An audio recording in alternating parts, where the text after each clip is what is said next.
No big intentions, no and no force behind it. It went straight to the policeman and he took a comfortable toss. So TNT, they have lost their first. The score is now 2-1. Yawad is the man coming back to the pavilion, having just made one. So the score is 2-1 in the second.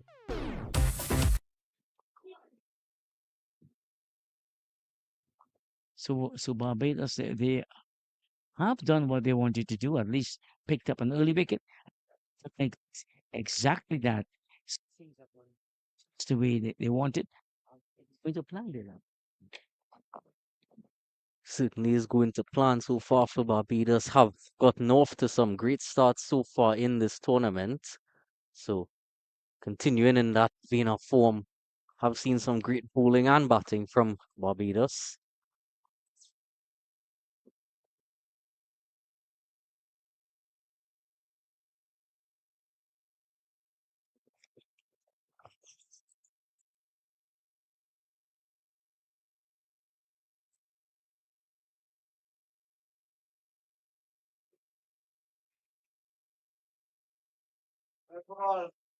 Those Well, that's the end of the second over.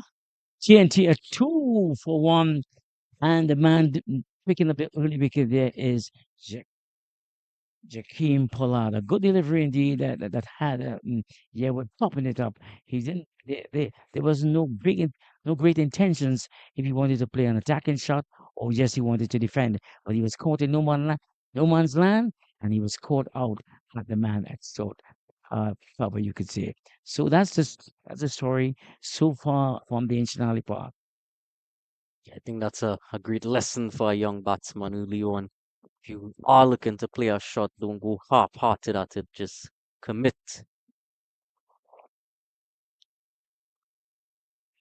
He'll just kicks that one across Sarup as he usually does. Bell has that sort of inward angle to the right hander away from the left hander. Naturally, how he moves it. Tends to hit the pitch quite hard. I think compared to the rest of the Barbados bowlers, I think him and Pollard hits the pitch the hardest.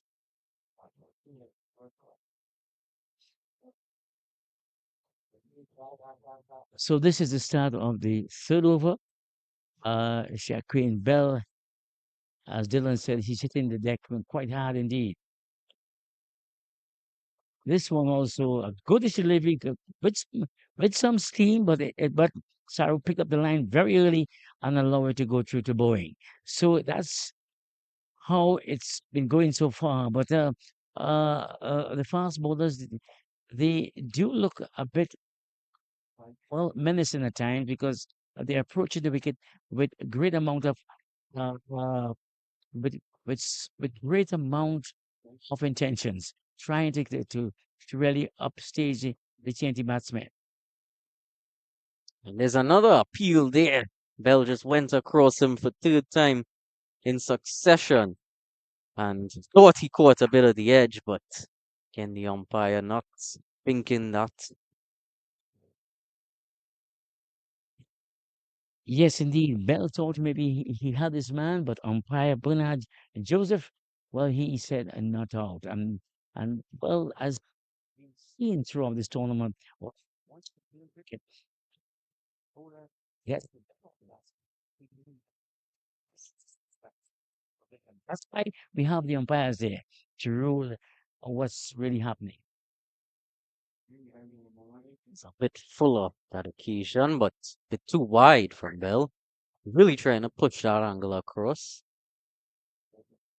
Sarupa, he's not going to get Sarup going so wide. Sarup is very patient batsman. Doesn't look to push too early.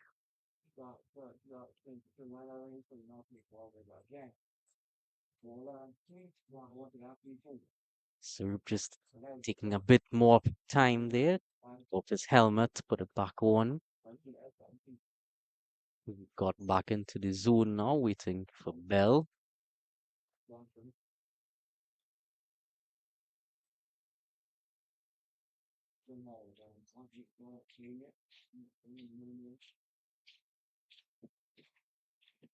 That's risen on him a bit now. Called wide. It's likely because of the height. So Bell seemed to be a bit disappointed with that delivery because to me he is striving to get as much pace as possible, and by doing that, length and line is being sacrificed there, and he's striving for a little more pace, and that one was ruled a wide by umpire Joseph Bernard Joseph. So the score moves on to 5-1. In case you just join us, Barbados won the toss and asked the TNT team to have first strike. This is a better delivery from Bell indeed, but Sarah will have nothing to do with it. He so lands. So at the strike success as they picked up the early wicket of Ryan Yearwood there. The score is now 5-1.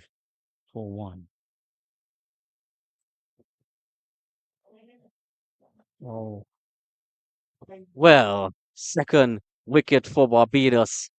First for Bell, one for Pollard. Barbados now have two wickets. Just the third over here. And main man Samir Sarup now has to depart after facing just 12 deliveries. yes, indeed. Barbados continue well. They have that's the reason why they send the opposition into our first strike. I don't think Sarab got over it. He went through the shot and he gave a comfortable and an easy catch to the man at widest cover there.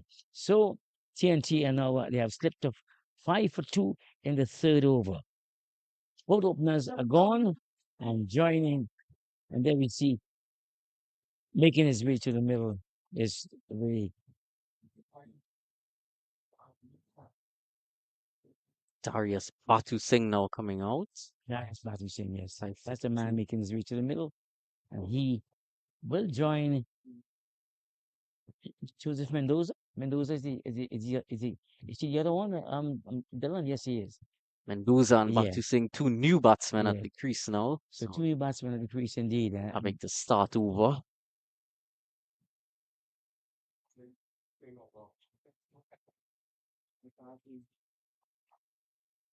So how Sarup got out to Bell there, continuing to take that angle across him. I think Bell has worked with that angle quite well from what I've seen so far. And just tempting Sarup where he really had no business to be playing.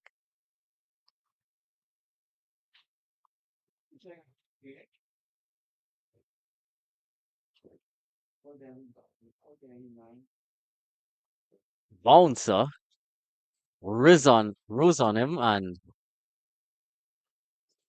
negotiated in the end from Batu Singh. Quite a way to greet him early in the morning. A good delivery indeed for a new man at crease, and but Darius Batusing handled it well.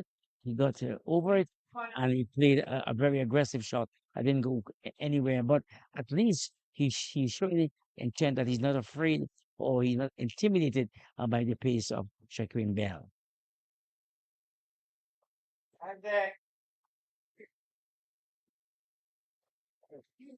Bell is generating some pace indeed at the end of the third over. He's now beginning to really get his length and line right, and he's putting he's bending his back indeed to get some pace into it. So at least the Bajan fast bowlers are now settling into their work, and we should see some exciting action from both the fast bowlers and from the batsmen in the middle. So the score Certainly, is now 5-2. certainly TNT. full of energy from the fast bowlers here. Not sure if you would have had anything to do with that. Came loaded with your fruits this morning. Well, I think so. Because the way in which they are, they are going about their task indeed. As Pollard comes in again, he steams in and he's bowling to Mendoza. Mendoza comes right forward again and negates anything that will uh, hamper him being dismissed. So you can see Pollard is really coming in with all of the fire. And at the opposite end, you have Bell, who is also beginning to really crank it up. Pollard comes in again to bowl to Mendoza, and this one is right in the, right up there as Mendoza comes forward and plays it easily there, showing soft hands indeed, killing the ball right in front of him, and there's no run. 5 for 2. We are into the fourth over, and Barbados they have set out and done what they have set out to do. They picked up 2 early wickets. The two opening batsmen are back in the pavilion as Pollard comes in to bowl to Mendoza. Good delivery again, right there.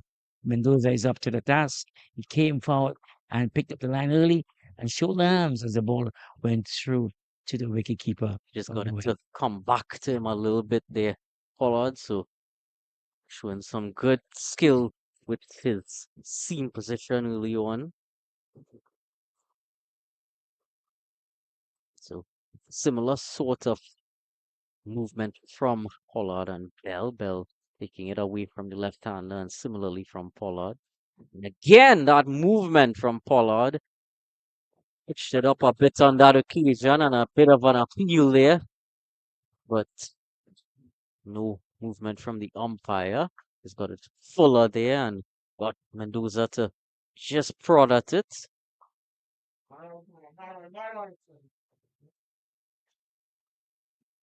As you mentioned, Dylan, Pollard is really settling nicely into his opening spell here. He's getting some sideway movements that is and that's what he wants. This one is a much easier onto the body of Mendoza, and he plays it quite easily indeed. There's no run as his score remains at 5 for 2, and we are into the fourth over. Just felt the gentlest breeze come across, not too much breeze out there for the bowlers to work with. So, bit of a factor, that cloud cover, but not too much breeze to add to that.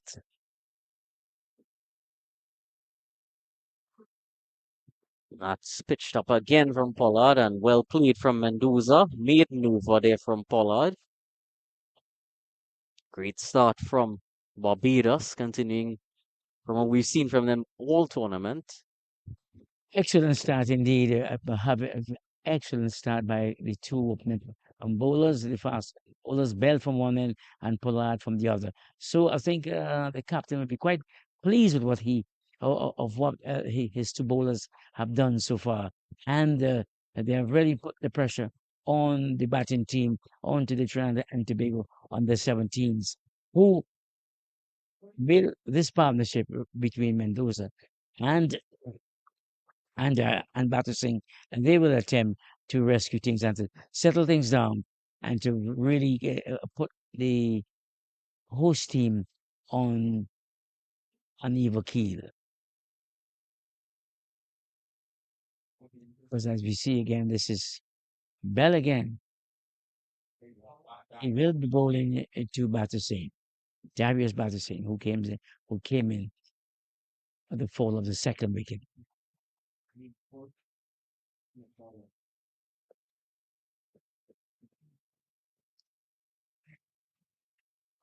This one from Bell didn't ask any questions of the batsman, and he just come forward. Batu Singh came forward and allowed it to go through to the wicket keeper. And this is one of the things in which fast bowlers, the young fast bowlers, will have to learn that you have the batsman player at every delivery.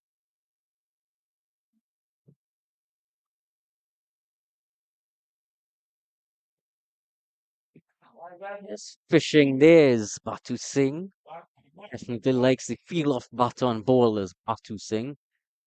is a quite aggressive batsman. He's gonna have to bide his time here. Oh yes, because as we see, Dylan, the national under 17s, the TNT team, they're in a bit of some bother. So he needs to really settle down and and and, and steady this rocking ship. Driven nicely from him, but fielder there has not made any mistake. Batiste has been live wire in the field all throughout the tournament. And by him taking a spectacular catch at NCC during the 2-day part of the tournament.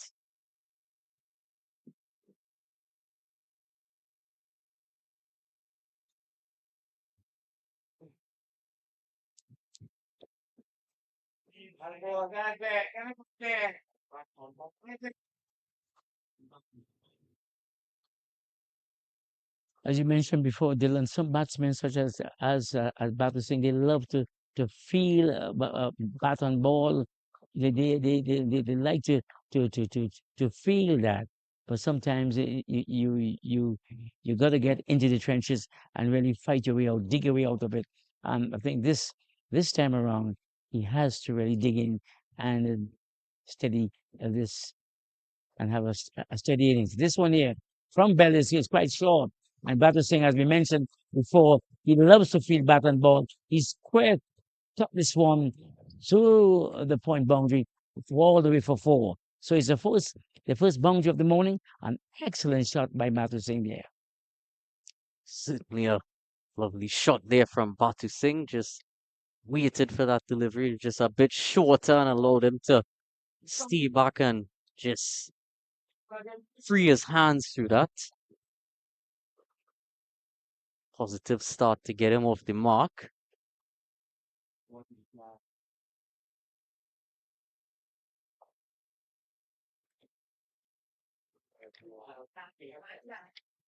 This time just solidly pushing that one down to heal that mid off.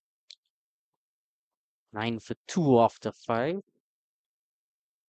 And that boundary indeed will give Battersea the type of confidence and and it will really do well for his overall performance because he will feel now that he can find the boundary, he can really play his shots and be comfortable against this opening attack, which they have not been bowling bad. So they have been bowling extremely well indeed, and so every time he mills the ball and he finds the boundary, his confidence level will be rising higher and higher. So it's a good sign for the TNT team. As we see, Pollard comes into bowl to Mendoza. This one was short outside the off stump, and Mendoza just got right over it and pushes it down to the man at, you could say, point, and there's no run.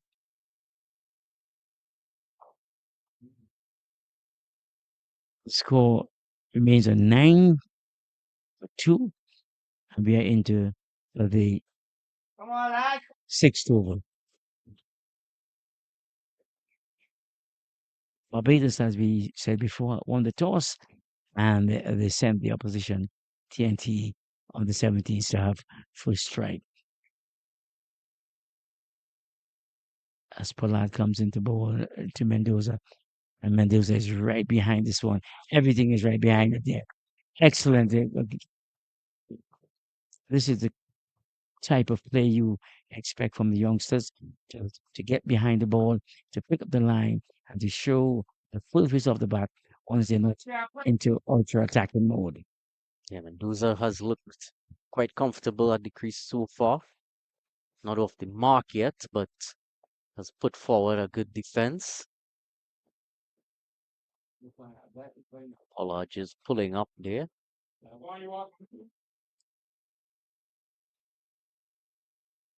Currently he has a slipper gully, a point, third man,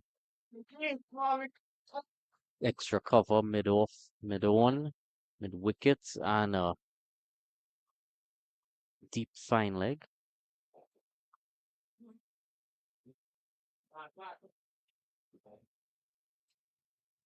And Pollard, he's really bowling to the field place in which his captain and himself set out to do.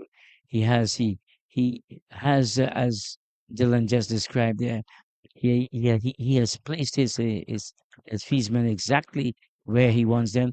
There's one slip there, the third man, there's a man the long leg fence, and there is the man that's straight mid wicket as Pollard comes in again to bowl to Mendoza. Mendoza tickle this one around, and it may go to the fence. That's it. If it nope, the man on the long leg fence he comes around, picks up, and sends his return back in him. And so Mendoza is off the mark with a single after after facing up to 10 deliveries. He's finally off the mark. So that will give him a wall of good. He will feel confident and he will feel well. Things are now beginning to go my way. All the rest of the time, it was heat under the helmet he was facing up to. So it's now 10 for 2 in the sixth over.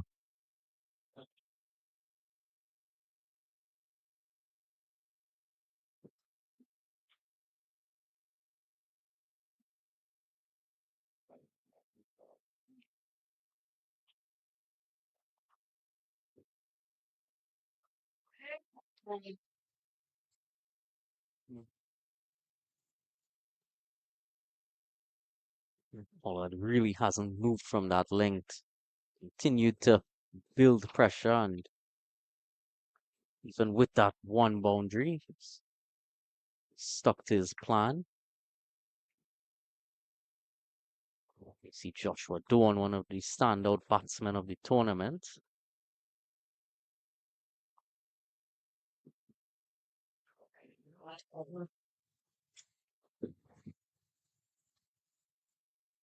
There's a bit of confusion in the middle, but get back in the end. Yeah, there was some confusion between the batters. Um, Patterson came down looking for the second and was sent back indeed. Or Mendoza came down looking for the second and was sent back. And he went back on time before the throw came in and before there were any disturbance to the wicket. So at least all is well at this time as the score remains on 11 for 2. Heading over to that grass mound over there we see on screen. Looks like a comfortable viewing area. An excellent view indeed by the spectator to be there viewing the action which is taking place in the middle. And on a cricket ground, there's so many different positions you can find.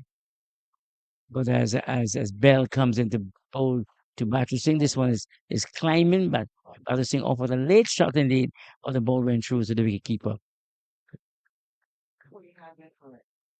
Shaquille Bell is the man, and he's into his fourth over.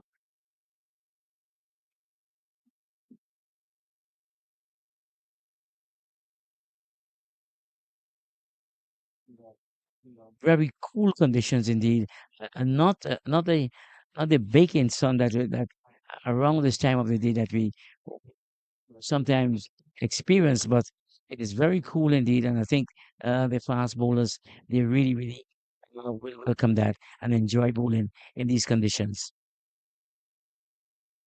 And And that once more to Batu Singh, and he played a very expansive drive there, made no contact, and the ball went straight to the wicket keeper. it kept a bit low on that occasion.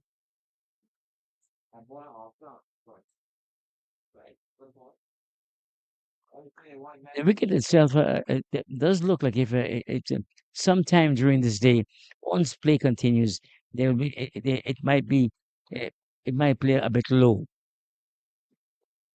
because as Bell comes into bowl to Battersea Singh comes right forward again, showing the full face of the bat, and there's no run.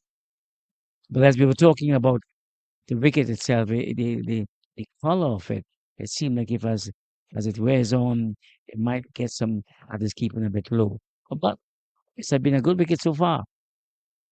is similar in that regard to the NCC wicket. Of course, did get to witness a match at Gilbert Park. We'll get back to that after this.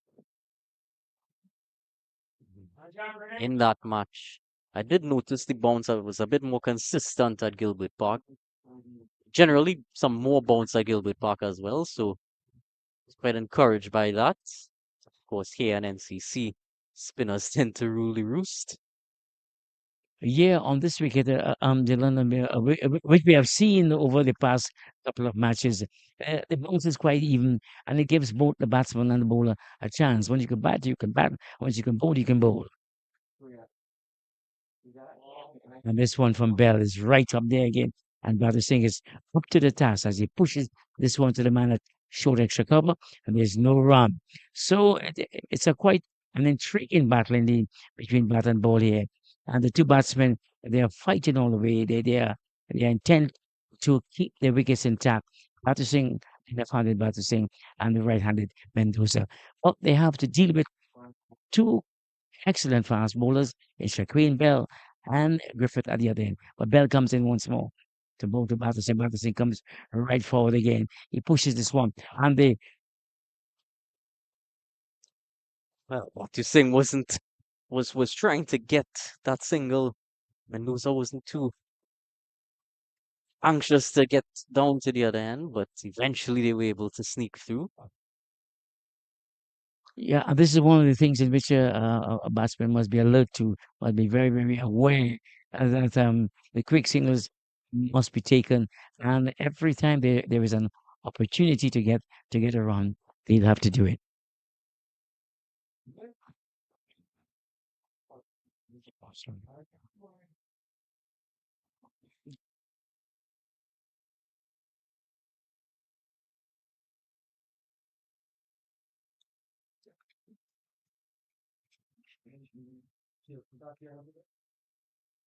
Well, the start of the eighth over is, as we said before, Jakeem Pollard is a man who, the left-handed Pollard, who start the eighth over, and he just went past the edge of Batu Singh.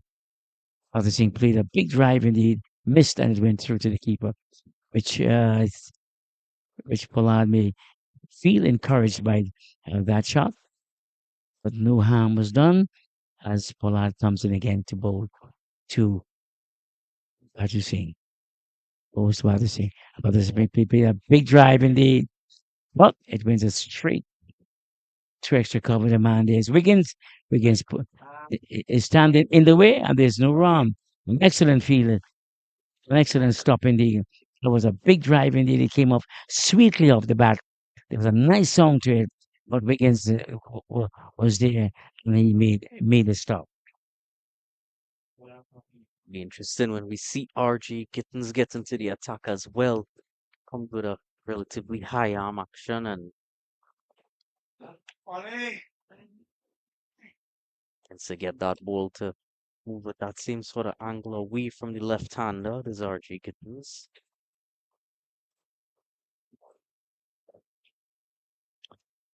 So we are into the eighth over, and the score is 12 for 2.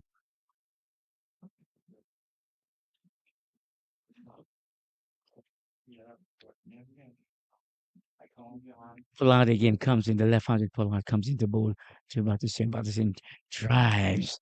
Nice song of bat on ball, but he's unable to get past Pollard. Pollard makes a stop and makes his way back to his bowling mark, and the ball will be relayed to him.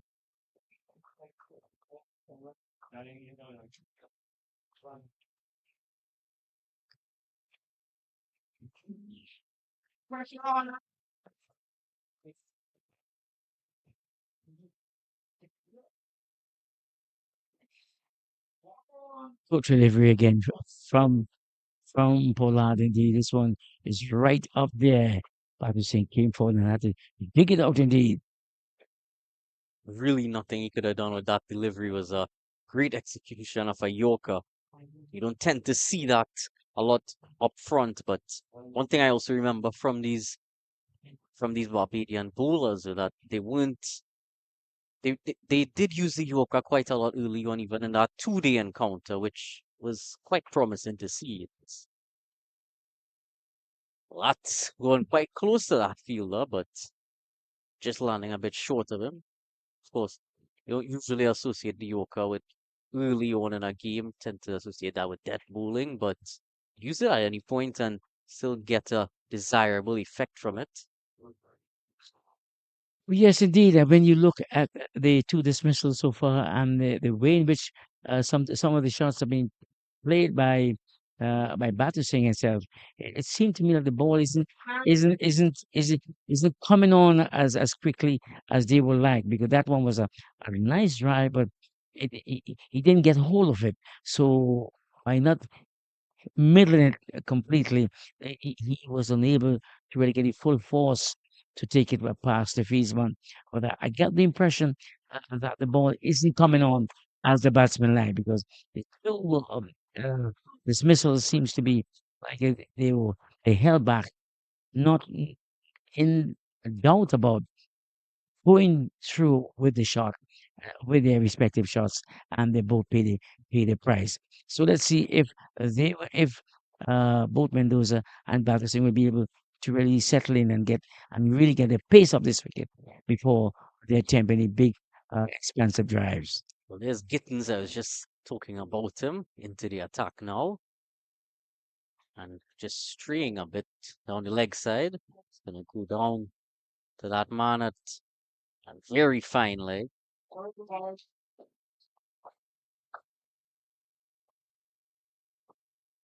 2 runs to begin with. So Yes, so we see Gittings replacing Bell up at this end, and well, two welcome runs, which have taken the score to 14 for two in the ninth over. Mendoza facing up.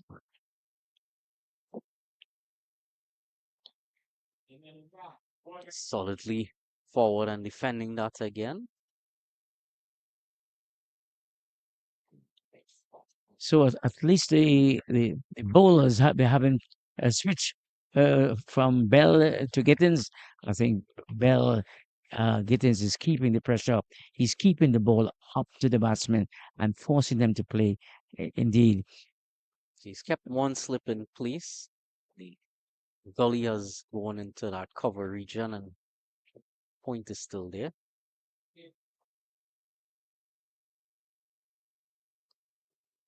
and sometimes as soon as you talk about a good length, a good line, the bowler goes astray. This one was just on the pad, but Mendoza was unable to really to make use of it, and there's no run there.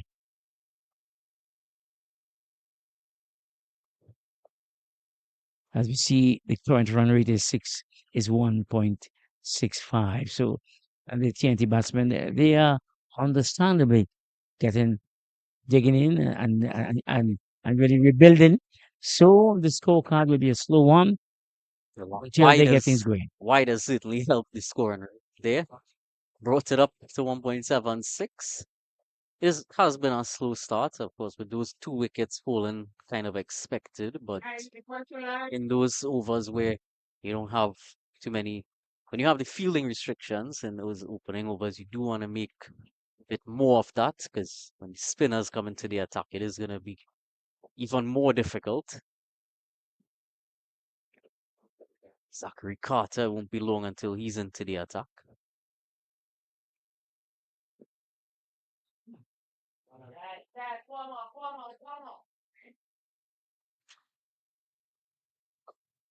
Let's see this one. This one, what is this?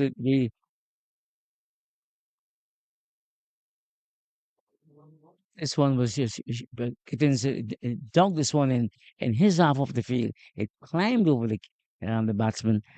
This is, Uh, four byes. It went past the batsman, went past the keeper, and it went into the boundary for four extras. So Joseph Mendoza, he remains on three, and Darius Batusing, he's on six of 22 deliveries, understandably. Have you see Mendoza just pushes this one, steers this one down to the third man. Wiggins down there. That's Wiggins down there, and he is the heavy set Wiggins is down on the on the on the third man.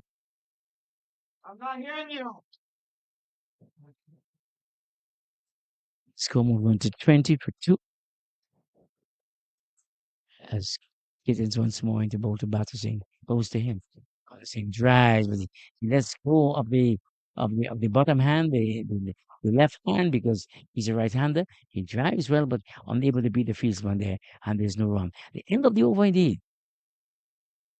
Yeah, The end fielding of the ninth over. fielding has been on point so far from Barbados.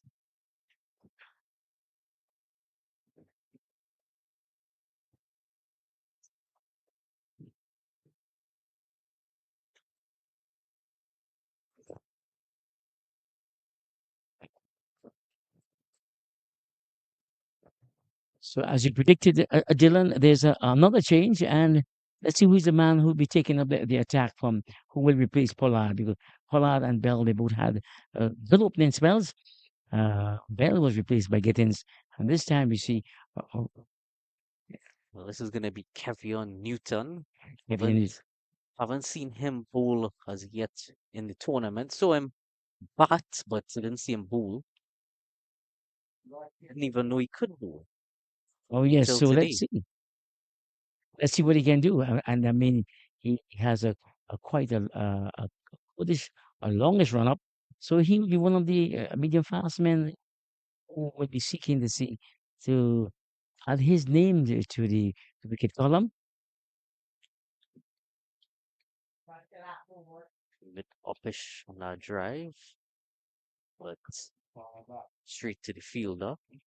Yeah, you do mention that run up, and I think it's around that same length that we saw Pollard running in from.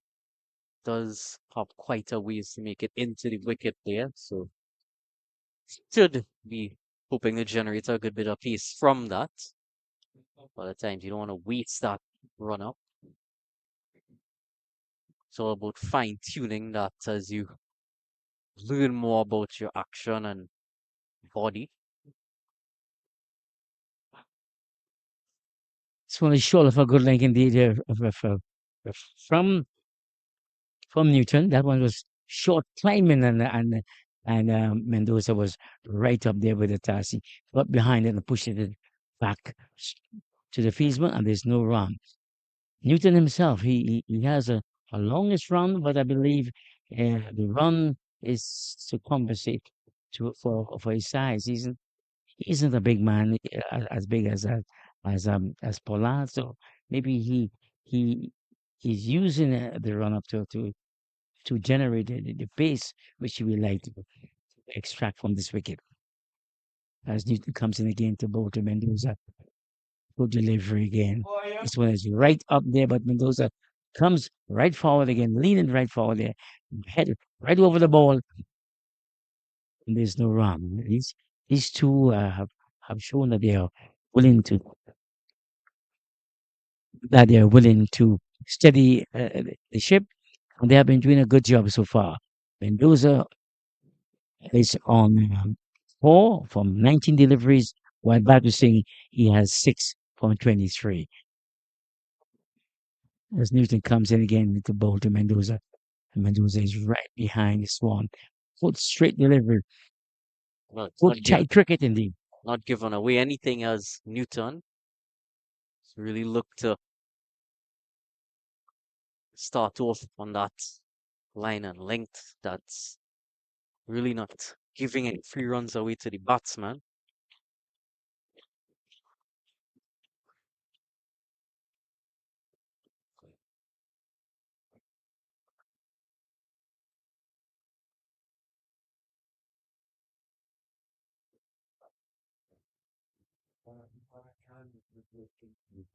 It's a bit full at that time.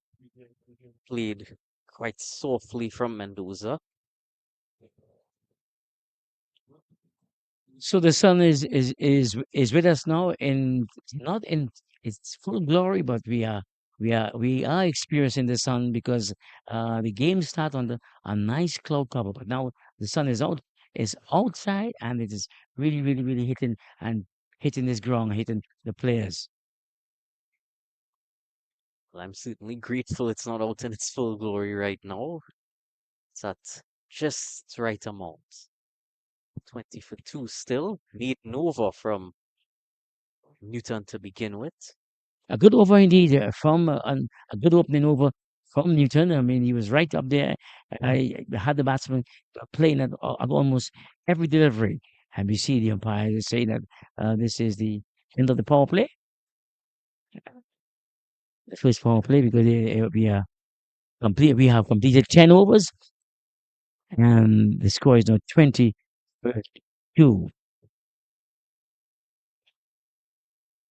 The run rate has improved a little. It has gone to two, and what they are saying, what our scores are saying, if they continue along these lines, well, they may get to 200, they may get to double, to at least the projected score will be 100, will be at least triple digits. But it's a long way off, and let's wait and see as Gittins comes in to bowl to Battersea. Battersea plays this one there, Well, back fielded of in the the end. square. Was able to get a good bit of power on that shot. Didn't seem to want to run right away. Did Atu Singh with the lead in his run? Might have been able to get two out of that, but just one in the end.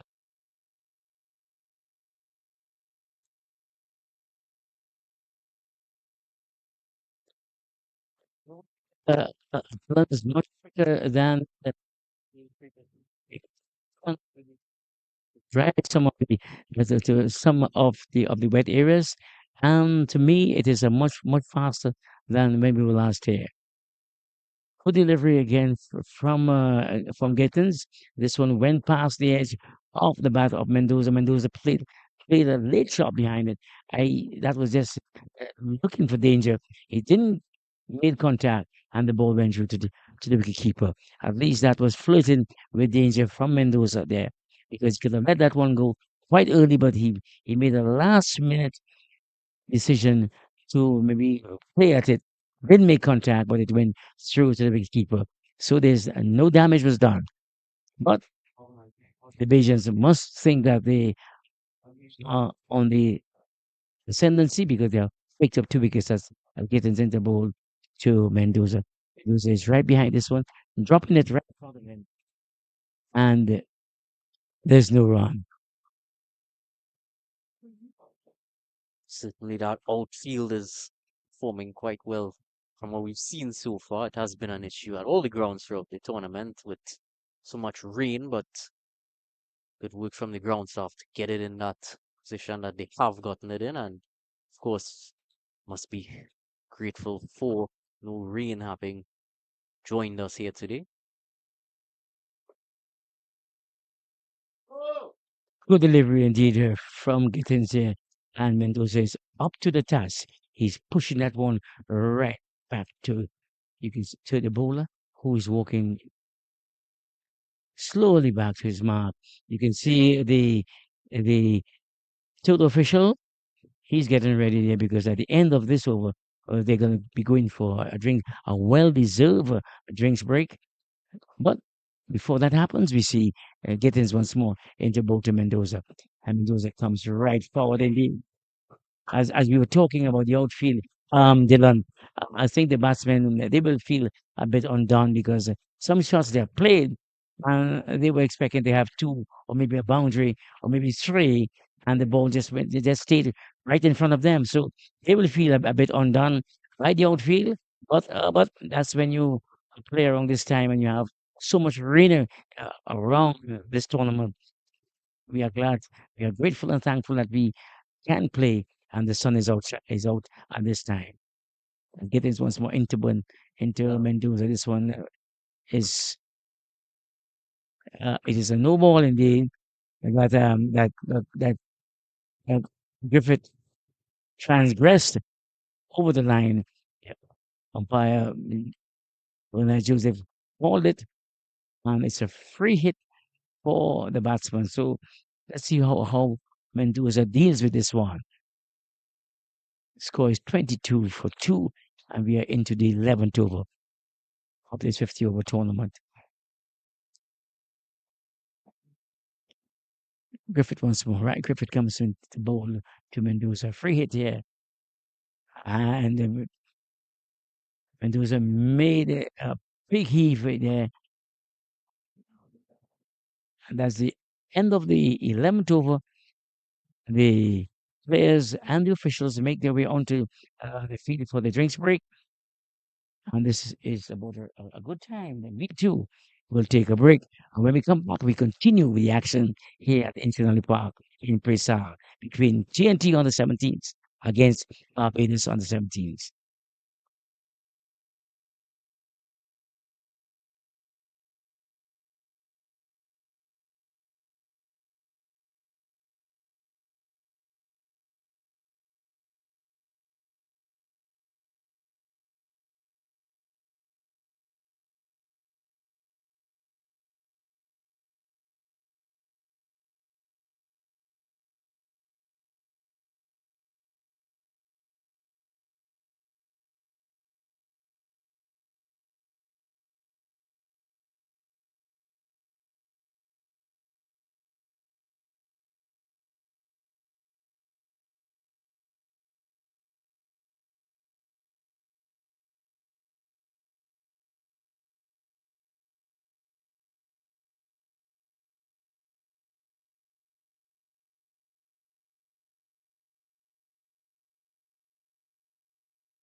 Well, the drinks break has been completed here at Inshanali Park in Presal, and first sign a spin It's taken them 11 overs, so not directly after the power play, but 1 over after the power play, and Carter is in. I believe it's Carter.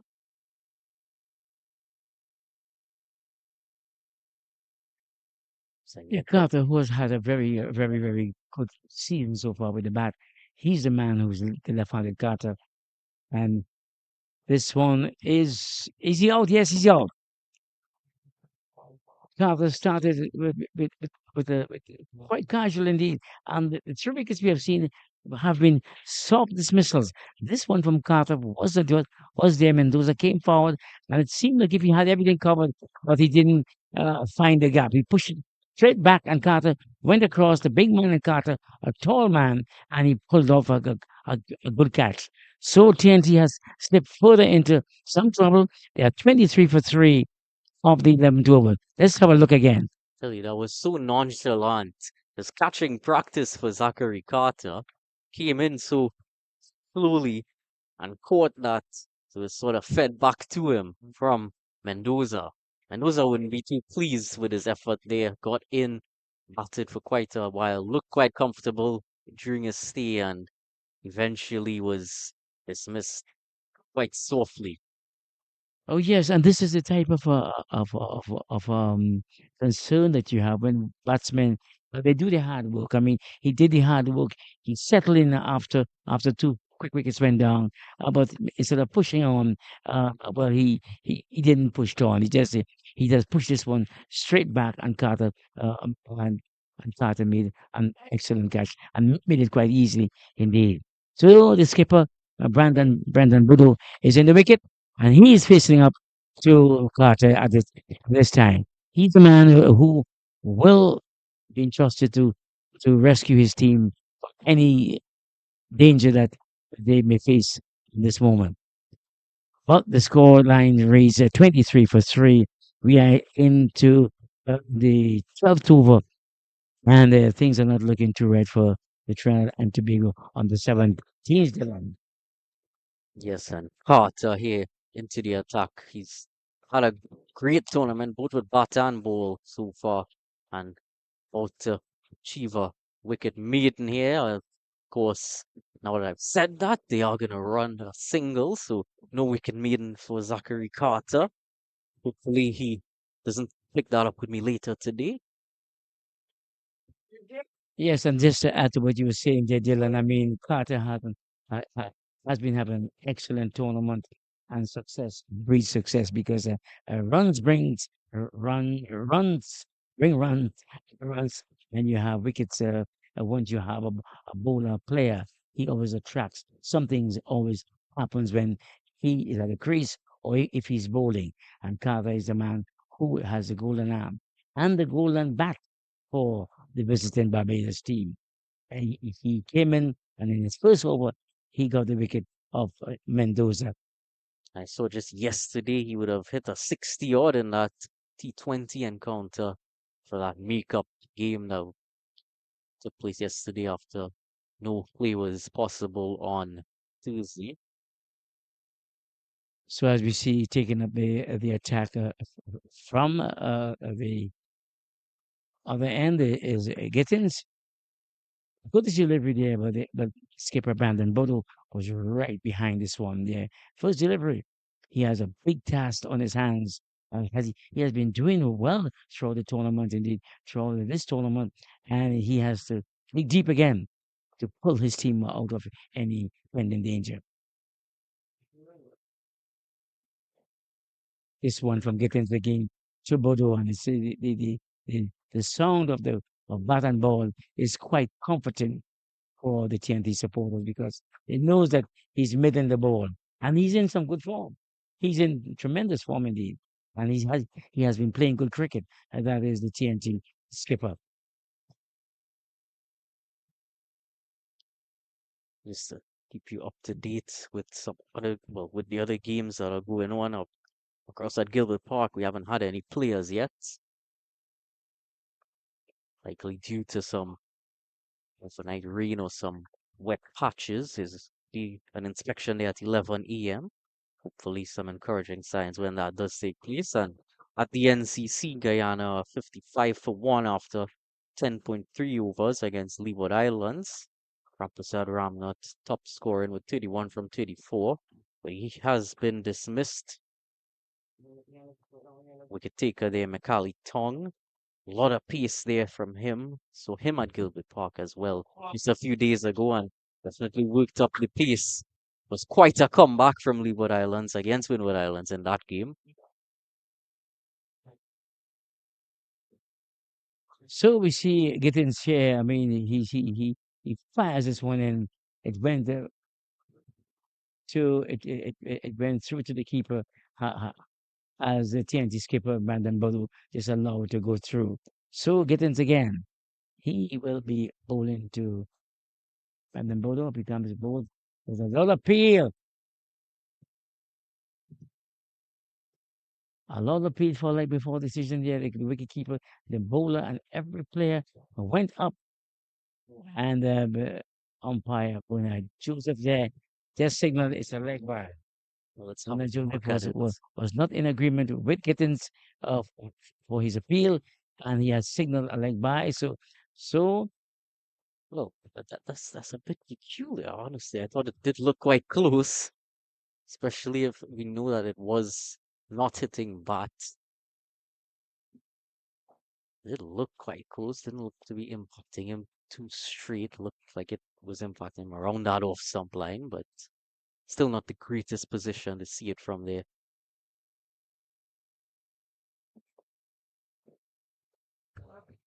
That's pulled nicely towards us here, and it is going to be four for Darius Batu Singh, who continues to aggress and grow his innings here.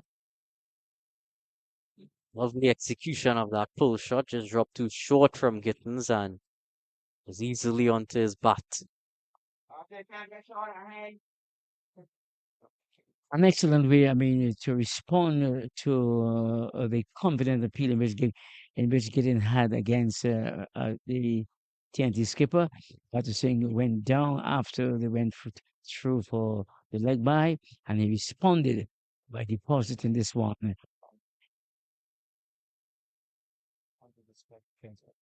So at least an excellent response indeed by Batu Singh to that confident appeal that went a ball one delivery before. So the score is now moves on to 29 for 3, and we are in the 13th, we are in the 14th over. As we say, some attention is being given to one of the TNT batsmen, to the TNT skipper, as the physio is out there looking after Well, both the him and player. his team would hope it's not nothing too serious. Would need him with the ball later as well.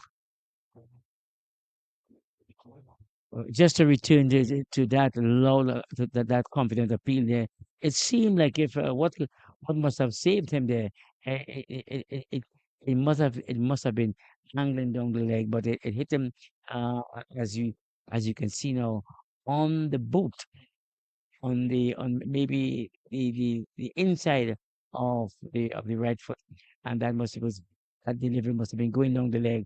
Was that may have influenced umpire Joseph to really not rule in favor of Gittins because what we see right now, Bodo having moved away from the strike, he is being attended to by the medical staff for that delivery that ran into his his his uh, his foot.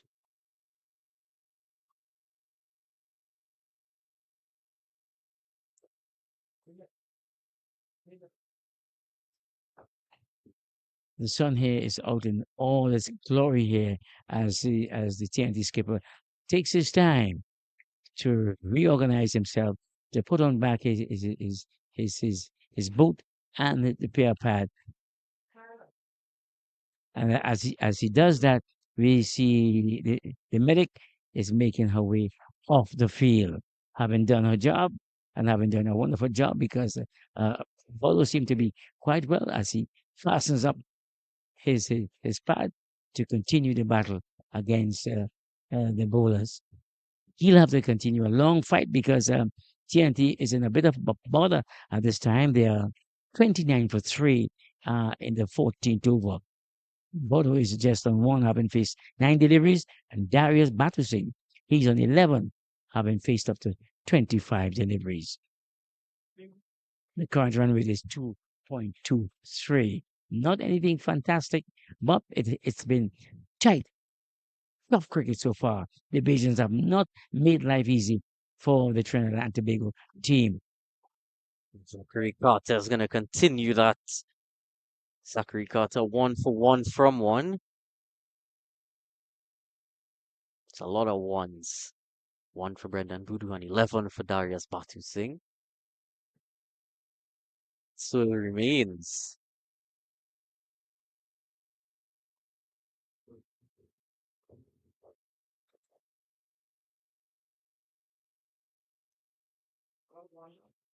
Definitely understand why Barbados sort of won the toss and bowled first here. With the early morning moisture for pieces as well as in the pitch for the spinners. I think generally in this on the 17 tournament, we have seen chasing tend to be favored.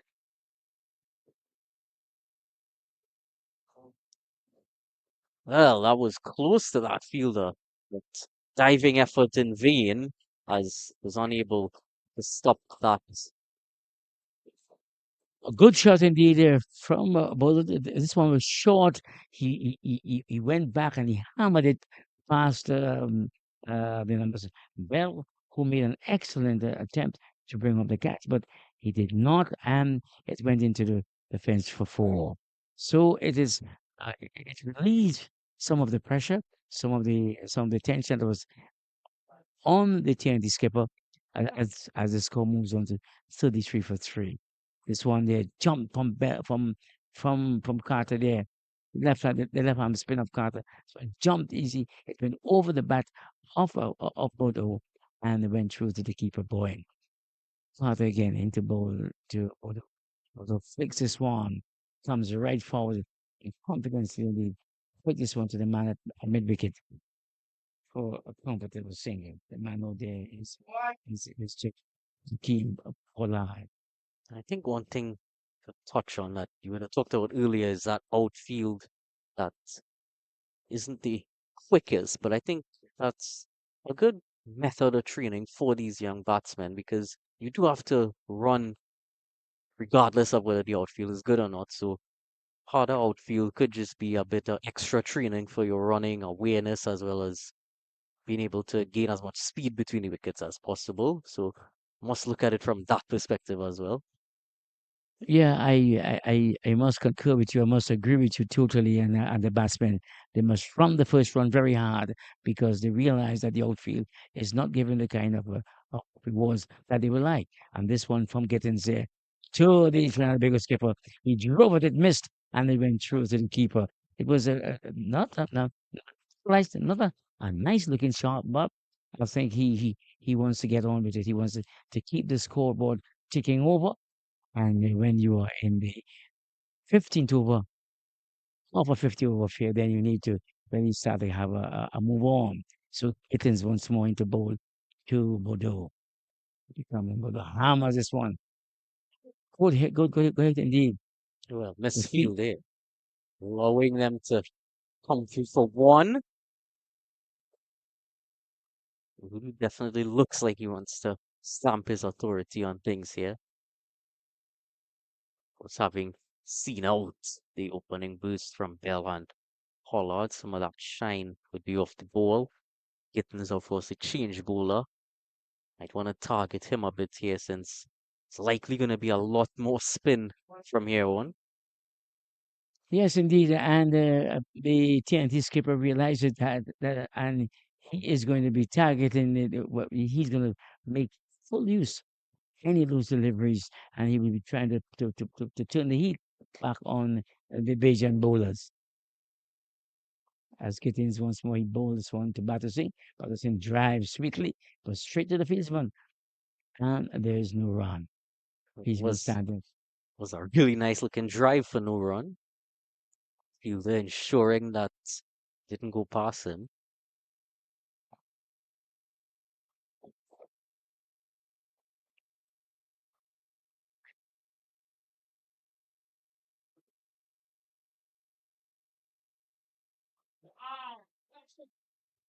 Well, he ensured that he got as much as he could onto that, but it wasn't enough in the end. Just slowing up in that outfield. A bit of a kept bat on ball for a bit longer there, did Batu Singh.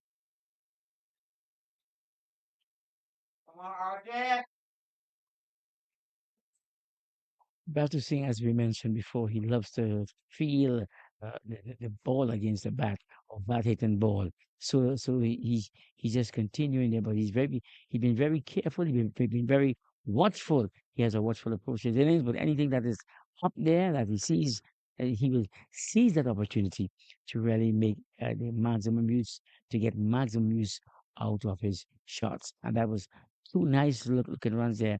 They have to run very exceedingly fast indeed, but they did.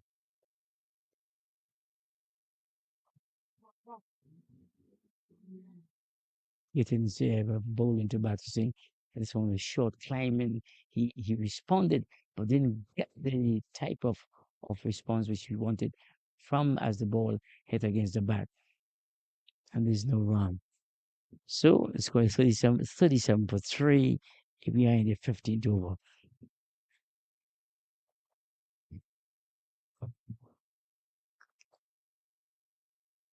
Kittens once more into bowl to Battersea. And that when he hammers this one, that should be wicket. That one was short. It asked for it, and then you can hear the sound of bat against ball. Oh, Well, that ball was was hit with tremendous amount of power as it went through the mid wicket region for four. It was short, and it's actually it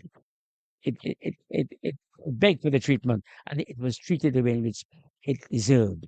that was pulled with real authority there from Batu Singh. Heard that crisp sound of the bat and really was quite a elegant shot.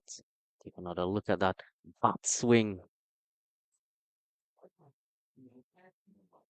Powerful of that bat, and finally he's able to get a comfortable looking boundary, which might really give him some confidence here. Now Zachary Carter comes round the wicket to Bulu and unable to get himself off strike. Again, the infielding has continued to show great promise.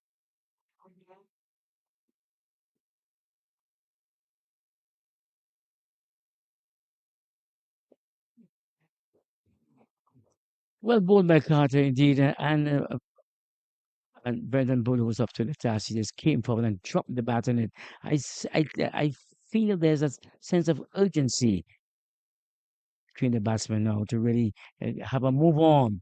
And you can see, well, from the moment the Trinidad skipper entered the proceedings, he wanted to get things going. And I think Batu Singh at the opposite end is the ideal fall for him because he will not waste any opportunity, any scoring opportunity, as Bolo pushes this one for a comfortable single faster wide mid on there. For Zachary Middle. Carter from Barbados, tall man, does bring back some memories of Suleiman Ben. Not same sort of action, but certainly that height might be one of his inspirations.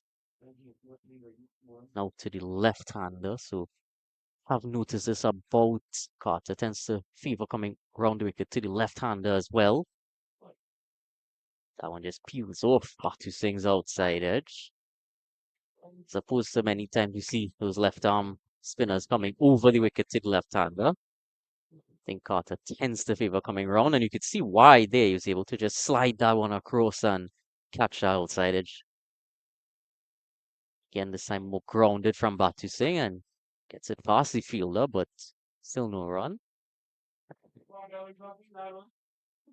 Only 2 for 3 now.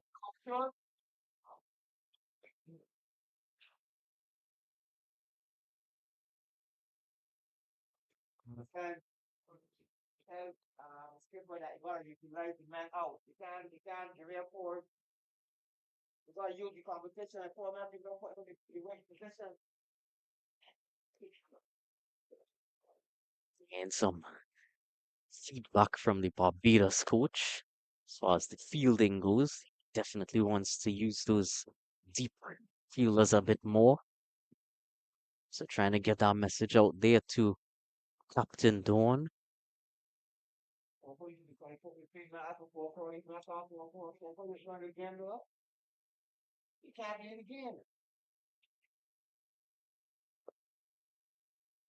Yes, as the action continues on midfield, there we see another bowling change as Baptiste. TNT has moved on to 42 for three, being 17 to over. And Batiste is the man who's coming on. That's quite a busy bowling action. Yes, let's see how he deals with the wicket and with the batsman. I like the way in which he's sizing up the batsman. Up he comes.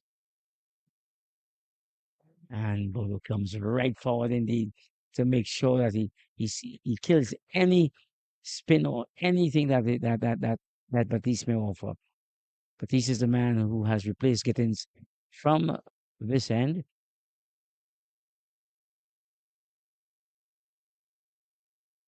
Comes and drives lovely indeed.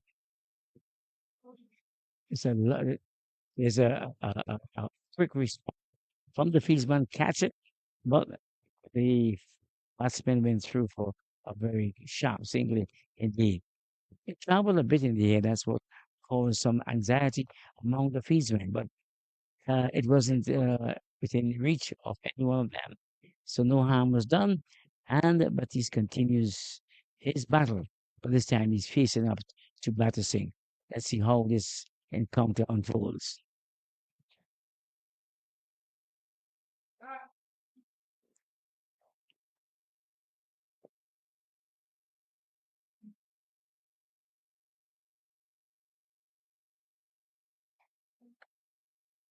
Well, it's driven there from Batu Singh. Just gonna get one.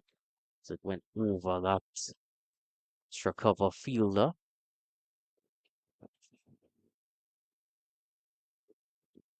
So they've rotated the strike quite well so far. Duan Batu Singh.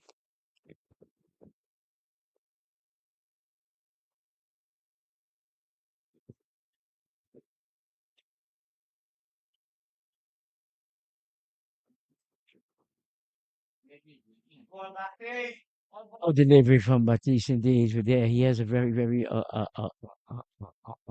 unusual approach to the wicket, where he starts off. I give he's about to to to do a 1500 yam race, and then he makes three steps, three hops before he delivers the ball. And this one, Bulu lays back on this one and square cut this one for a sharp single indeed. But what do you make of, of Batista bowling action, or how he approaches the wicket?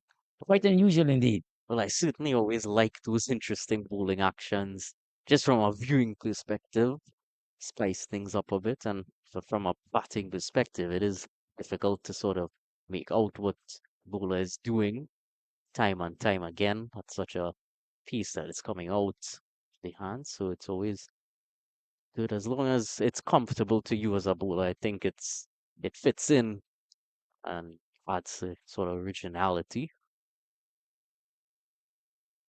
Yes, indeed, and all of this add to the color and the drama of the game called cricket. This is a very unpredictable game indeed. Right But there, just coming in with that interesting action and able to just land that ball right where he wants to. So all well there for Batiste. And of course, I would have mentioned earlier, his fielding as well has been quite sprightly. so as we come to the end of the 17th over, the score is now 45 for three, and TNT still in a bit of a bother and still need to do a lot of work if they are to get up to a reasonable good total in which the Bajans will be challenged to get. But at this time, I think Barbados have hold the upper hand, having inserted the TNT team to have first strike, and they continue to continue to have a tight hold on this game. It's hit hard, but straight to that mid wicket, deep mid wicket fielder.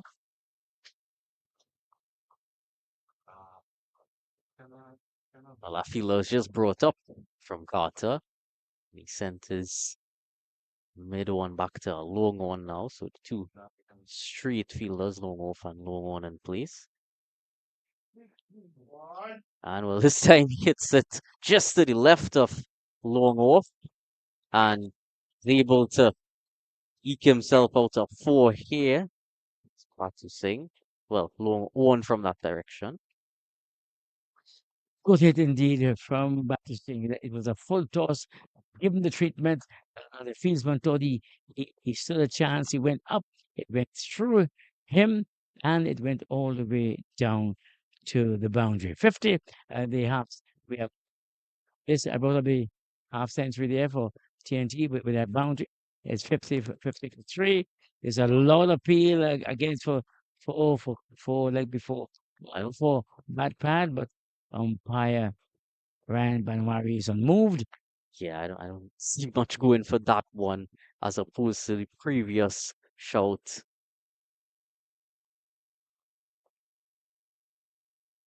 Especially from that angle, always difficult to get that LBW going for you. Would have to really be getting a lot of turn from the surface.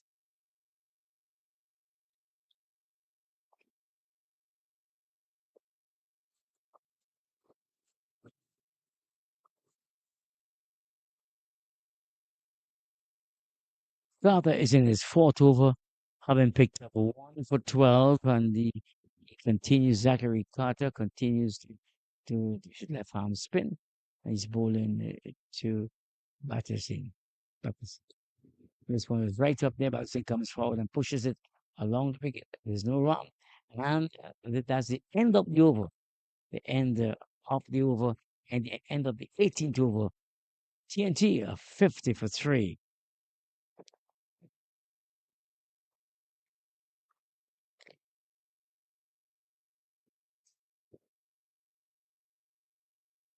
Tease will continue from this end, and before that, we saw the batsmen had a mid wicket conference. Maybe they are saying, well, they're going to be targeting one of the two bowlers, but I believe they might be looking at Batiste as the man to really target. Batiste once more with an unusual run into bowl to the Trinidad skipper, and Bodo laid back on this one, pushes it. Yeah, it's first single up. The Fiesman moves around from the backward point, moves the backward point quite easily there. That's the man called Branch. So That's five the Branch. fielders on the upside and four on the leg side.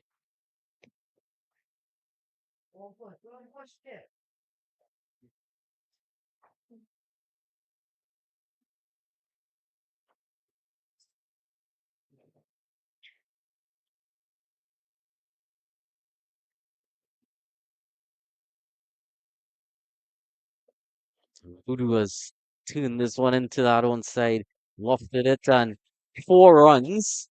Just a few bounces into that boundary. Just sort of pull that one.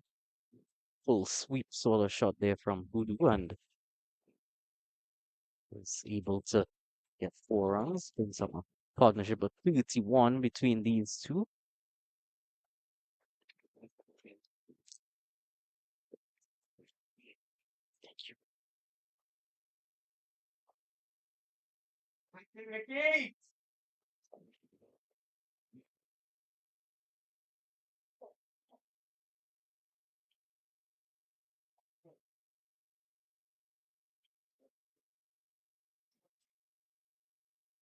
Nicely defended.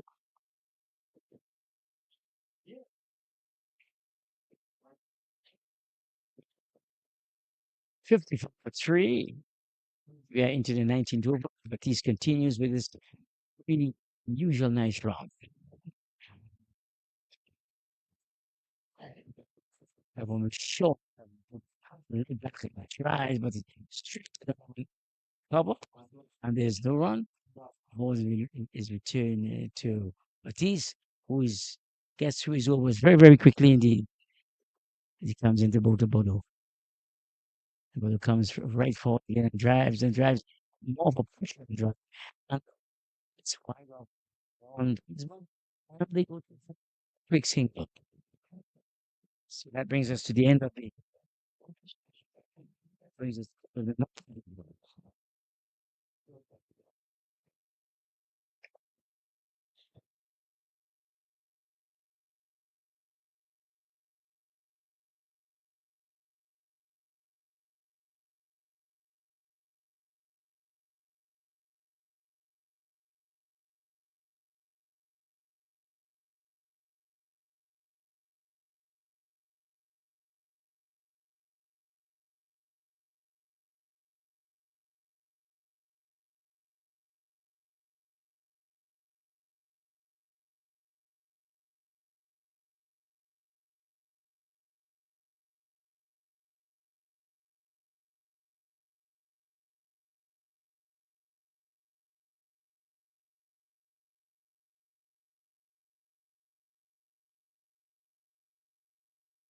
Joshua Dawn is now into the attack from that northern end. And it's going to be one run to begin with.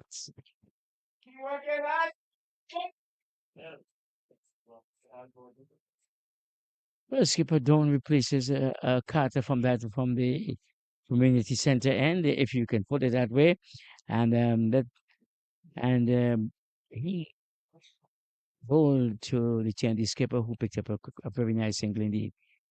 As Dawn once more, he continues his battle with Batu Singh. The Singh is I know he's on 22 of 39 deliveries. Drives this one, he digs this one off from the Bajan skipper, and it goes down to the man at lawn to deep lawn.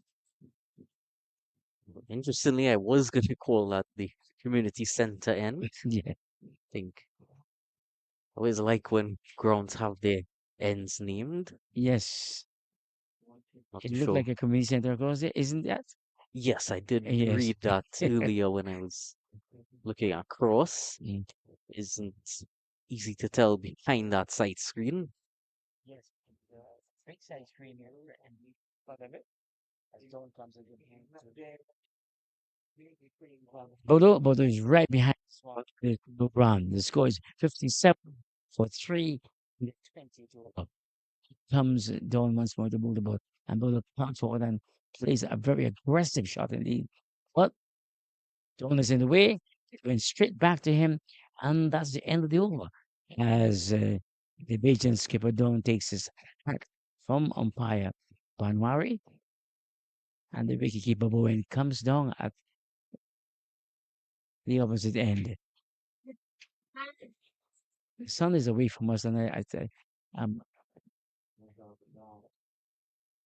as you can see there, our cameraman is really showing some of his dexterity, where he's picking up uh, those spectators who are really at advantage positions on the field, having a good look for every vantage point you can think about.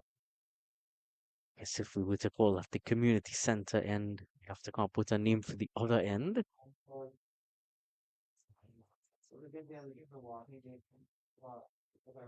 He's not forward. He continues back and Patterson went for this big expansive drive. The ball didn't go anywhere. Hit against it. To me, like it hit against his pad, hooked up, and Bell went. Batiste went down, picked it up, and returned to his mark. He gets through his overs very fast indeed. Comes Batista and the ball to Patterson, and this one he hammers this one. It goes down to the man at on the deep mid wicket fence. Comes around. That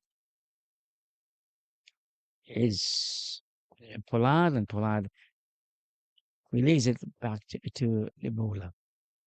So he timed that pretty well, but Pollard did exceptionally on the boundary to ensure that was only one run.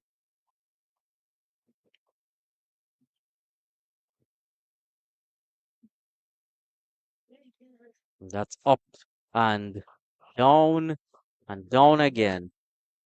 Fielder wasn't able to make much of that chance. Not too sure if it was a chance. Went up in the air, dived forward, but landed just a bit short of him.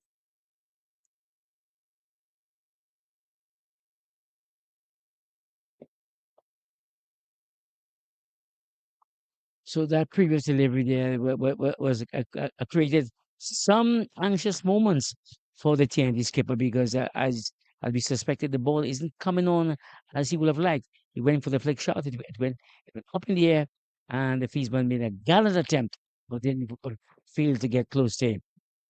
As Batiste continues once more his battle with the Brandon Bodu, the Trinidad and Tobago skipper.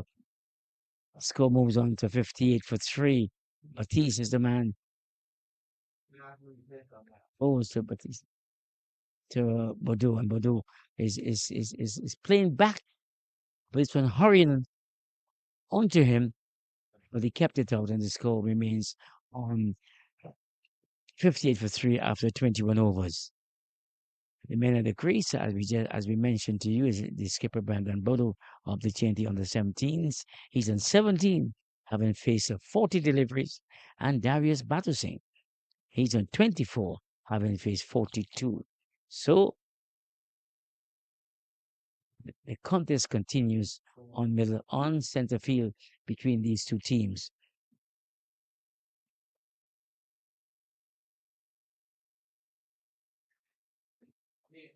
Well, Budu had to just sort of get out of the way of that one, as he did quite easily, and gets himself back on strike.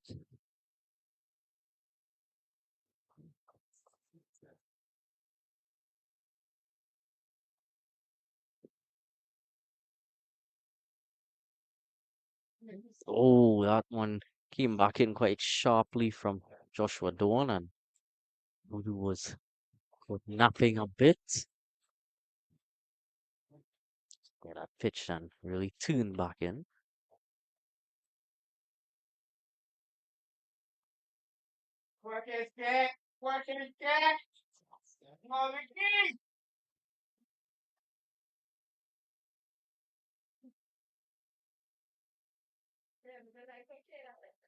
Again, getting some good purchase off the pitch. Was able to keep Budu on his toes. This time, Abe was able to get that past the fielder and sneaks another run.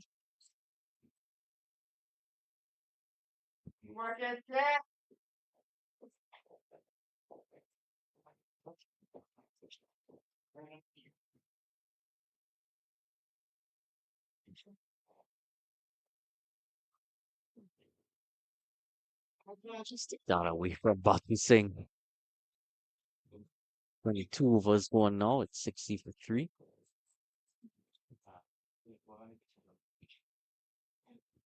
So you find that the bowlers are getting through their overs quite quickly indeed. The skipper at the community center end, he just completed that over at a brisk pace, and then we are going to see Batiste continue here, and he also is is is is is, is completing his overs at a very rapid pace indeed.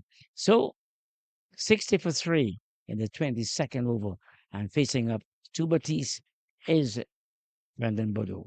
Let's see what happens as he comes into bowl to Bodo. Bodo lay back on this one and hit this one. It's square cuts this one. It feels when they didn't pick up cleanly, and this allowed the TNT team to increase their scoring by 1 run. Miller was the Fieldsman who did not pick up that ball cleanly. Indeed, to allow the TNT skipper to add one more to his total and one more to his team's total. As Batiste comes in once more to bowl to Batiste, but a single foot for a drive, but the ball cannon against his foot. He is feeling that that that blow which he hammered against his foot. and there's the run. But he's once more in the ball to Batu. One Was thing, Batu Singh. Batu Singh comes right forward indeed. I think he is favoring that right foot the way the ball is cannon when he played the shot. It was a cannon into his foot. So Batiste once more with his quick action. Also, Batu Singh drives this one there. They cross for one. They will go for a second, and it was completed very easily. As the score moves on to 63 for three. one thing I have noticed between Batu Singh and Voodoo is that Batu Singh has a much lower backlift compared to Voodoo. Voodoo has to hold it up, and Batu Singh is also sort of has a bit of rhythm to his backlift as well, just sort of up and down movement, more open, more parallel to the surface, whereas Voodoo is almost all the way up, a bit more still. Seeing Batu Singh again with that slightly lower backlift, and we'll have a look at Voodoo in the next over. 63 for 3 still. Yeah, Battersea had been timing the balls sweetly, but the only error the only concern I have with him is that he looks a very good player. Is that he has to find the gaps because he spends a lot of time at the crease. He hits the ball well, but hits the ball straight to the policeman. And I think that is where, as he grows older and as he learns as he gets to understand his game more and more, he will be able to really find the gaps and get the tools and the singles quite easily. As the division skipper Dawn bowls to his opposite number, Udu comes forward and drives, but there is no run. Dawn once more into bowl to Budu. But goes back on the back foot, goes back there and plays a shot, but it hasn't bring him any rewards. Maybe So it is still see Voodoo's backlift there. as Only able to find the fielders so far with it. But he holds it up much higher.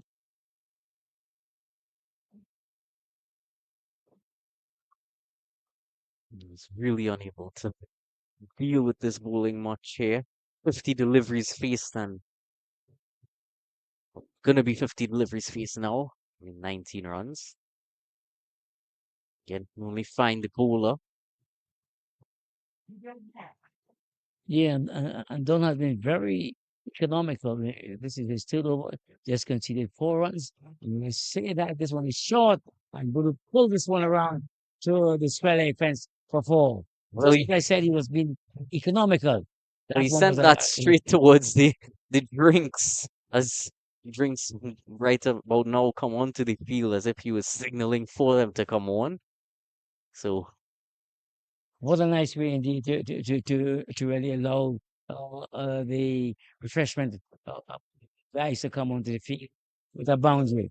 So as the ball hit the square leg, the mid wicket, the square leg boundary, um, what a break was called. The drink break was called. So the score moves on to 67 for three in 24 overs. TNT haven't been asked to have first strike. Well, they are battling on, they are fighting, but they have been on a tight range by this Bajan bowling attack.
Well, the players had the time to refresh themselves and be returned to action on center field.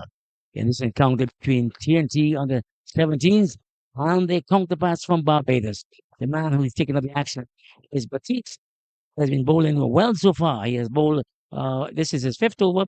He has conceded just 12 runs, and he's bowling to Battersea, who is continuing the fight for the local team.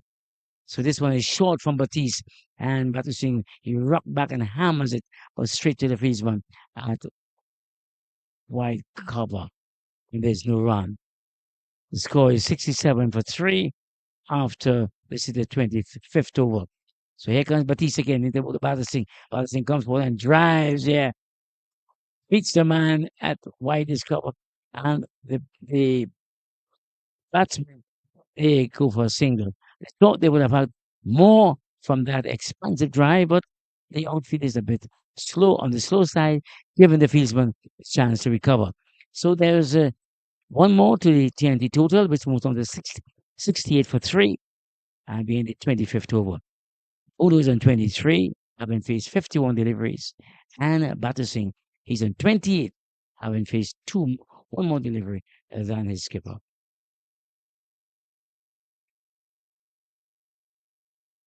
See Batiste going down the leg, and umpire Bernard Joseph had no hesitation but to signal a wide. So here comes Batiste once more. The drives. Lovely drive indeed. But just get one for it.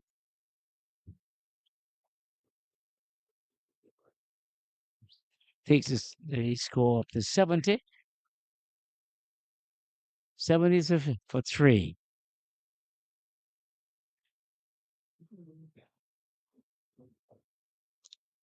Up comes Batiste and to bowl to Battersea. Also, Battersea comes forward indeed, misses, and the ball goes through to the keeper. Lovely delivery that was. Turned off middle stump line. One more delivery in this fifth over from Batiste, and it's no run. It's still 70 for 3, and across at NCC, it's 101 for 4. Cash Wilkinson, the top scorer now, 34 not out. Well, no, apparently he was dismissed. He was the fourth wicket to fall, but that is still the highest score there. 2 wickets taken by Israel Morton. 1.2. Come on, lads.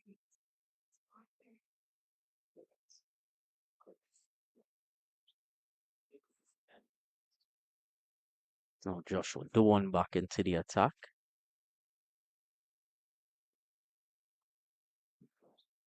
That's tossed up, full toss, and it's gonna go for 4 runs. Bell just unable to clean up that region there. Came at him, he was trying to toss it up, but just too full there. Allowed batsman to just get a good heave at that, and Bell at the end not able to catch that out in that outfield there. 50-run partnership also comes up. Again, full, but this time just dropped on Budu a bit. So Budu and Batu Singh both on 28 from 54. Excellent partnership. They came together when the ship was rocking. It is still, but they have put it on at least on some keel at this time. About that was given full treatment by the TNT skipper with a full toss. He banged it through the middle region for 4, which Bell on the boundary didn't do himself any good by making a meal of it. But the TNT team continues to fight on, and I believe at this stage, this juncture in the game, you will see some urgency from both batsmen, from the skipper, who is leading from the front. They have a 50-run partnership.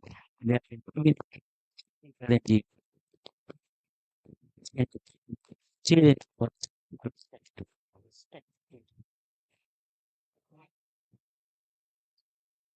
And Oh, You see, it is the don't. Although the skipper took up the challenge, went for the big one, it cleared the boundary. It went down the coast, went up on that the boundary. So TFT lost their fourth wicket. Captain is making it back to the half. A good hit on the play here. You see some catch based on the very late to the check. 6 for 4. Right in the bottom of that. GD.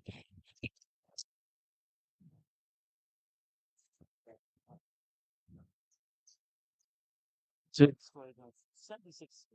Oh, 4 and being 6.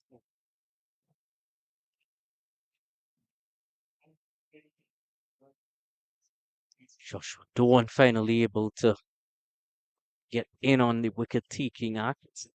Haven't seen a wicket fall for Barbados for quite some time, so he would definitely be quite glad with that effort there.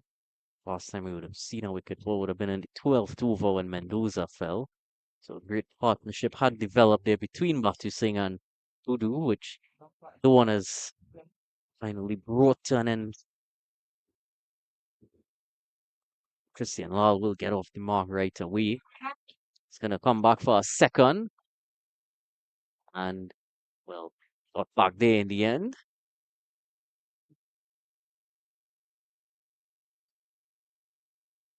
So 78 for 4 now after 26 overs. Brendan Budu, the top scorer, having been dismissed in that over that just passed.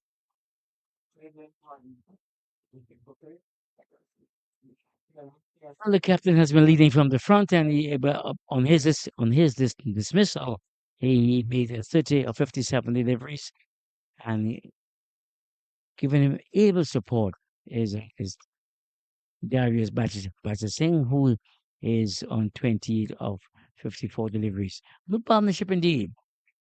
Like I said before, they steady the rocking ship, and it's up to the rest of the batsmen to really guide the team home. Good hit, good hit indeed from Singh. Came forward and tried to get this one over the boundary, but he just went. That's far.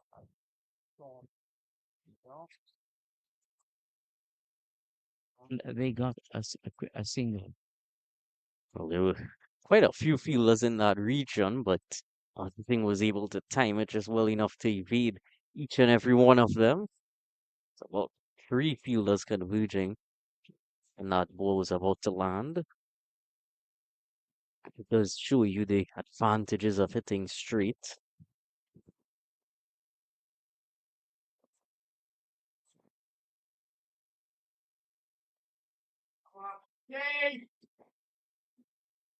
And Lal continues to rotate that strike quite easily.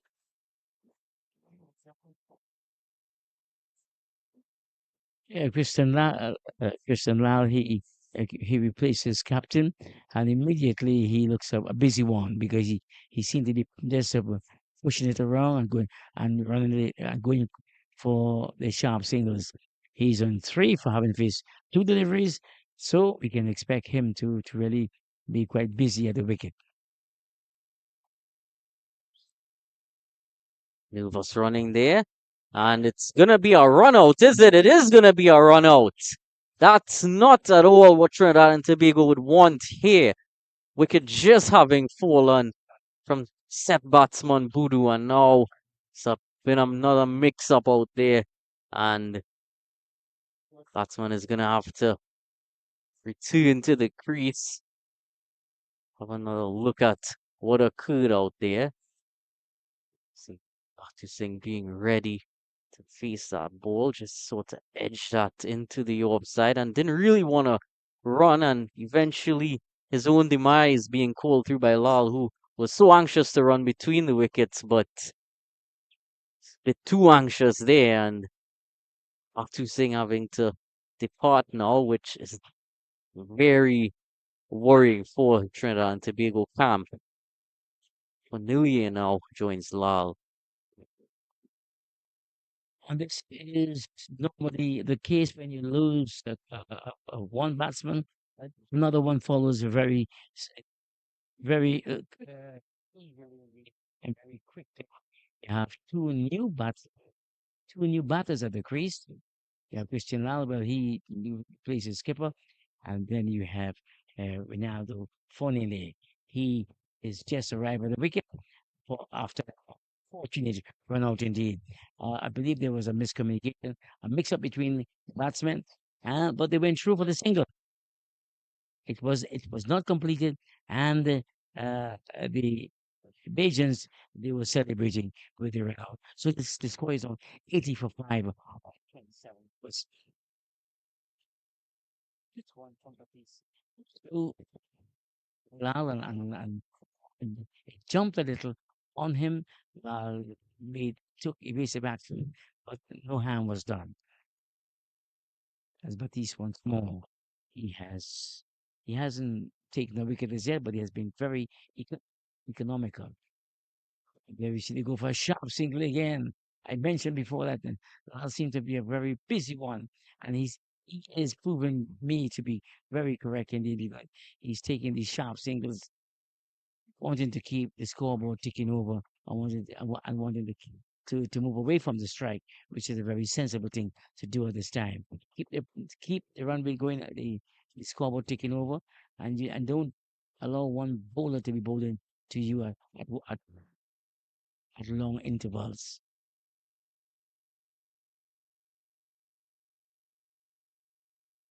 Cornelia just drives that one back to Batista's. 81 for 5 after 27 overs, and it is about finding that balance when it comes to running because at no point would you want to discourage Lal from running those quick singles, even if it results in a few runouts. It's just about selecting those right deliveries to sort of run those on, similar to shot selection, I guess run selection you could call it. So it's an encouraging sign because so many times, especially at the senior level, we see so many singles that aren't being accepted from the batsmen. I think Lal is better on having least blood balls ever. And I must, if you once you realizes that you are batting with a man who loves to run, who is always on his toes, then you, the opposite batsman must be alert to what type of runner he is. He is, and always be on the alert, looking out for him, calling you for sharp singles. So I believe that as you mentioned before, there must be a balance between the players knowing each other and knowing when to go for those sharp singles. As the Barbadians captain, Dawn, he continues his spell. He has 1 for 16 of his fifth over. This one is push for a single indeed. The score moves on to 82 for 5 with Lally moving to 5 from 8 deliveries, and Fonny Label he's yet to get off the mark. Ronaldo Fonny yet to get off the mark. Well, he has four right in his name, hoping to hit a few of those. Oh, that was defended uppishly towards Dawn. So I'm gonna be careful on the way.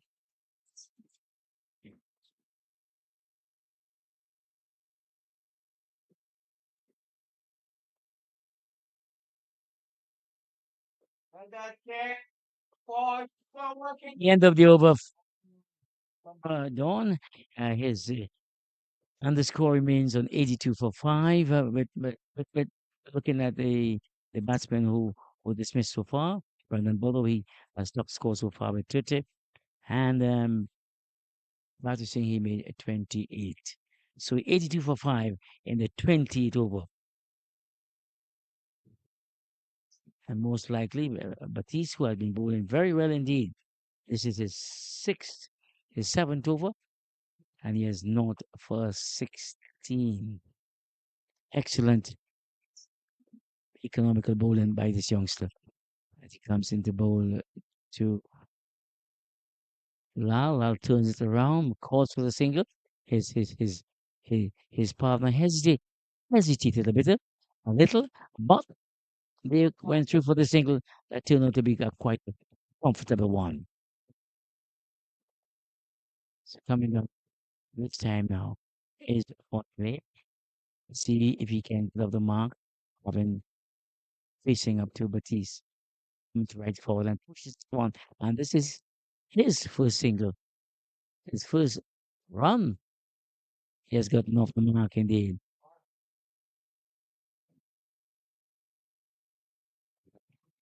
So after four deliveries, Honey has finally gotten off his mark, and the score is 84 for 5.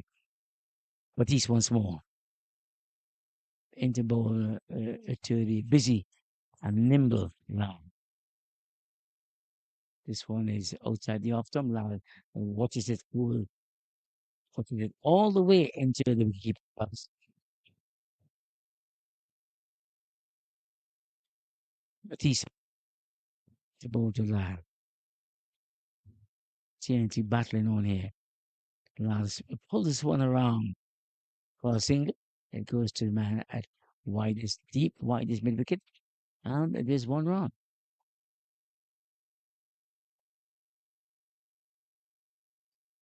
Lal, as we mentioned before, is quite busy at the wicket. He, he, he, he he doesn't miss out on anything for a single or any scoring opportunities. But he's once more in the ball. This time the Fonile comes right forward, using his full length as he pushes this one. And Wiggins had ex- had extra cover, had to come to his left and make the save. There's no run indeed. As Batiste comes in again to bowl to Fonile. Ronaldo Fonile. And he's beaten there all that. He's beaten a good delivery that jumped on Fonile. There was a loud appeal from the keeper and the bowler, but the umpire was unmoved. That's the end of the over. As you can see in your replay, umpire Joseph was unmoved by the, the appeal from the fieldsman.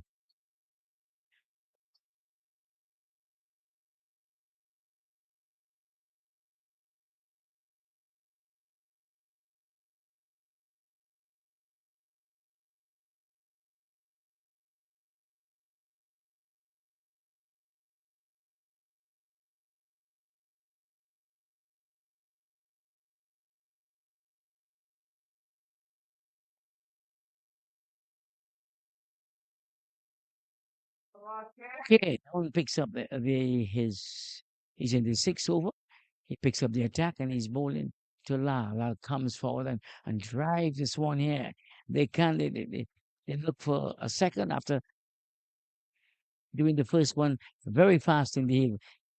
But they decided against it and they remained on just the quick single. The score has moved on to 86 for 5.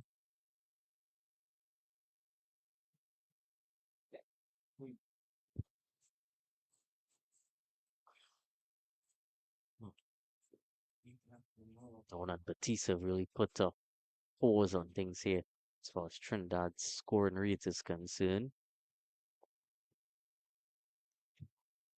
Interesting to see when Carter would come back into the attack, especially with two right-handers being out there now.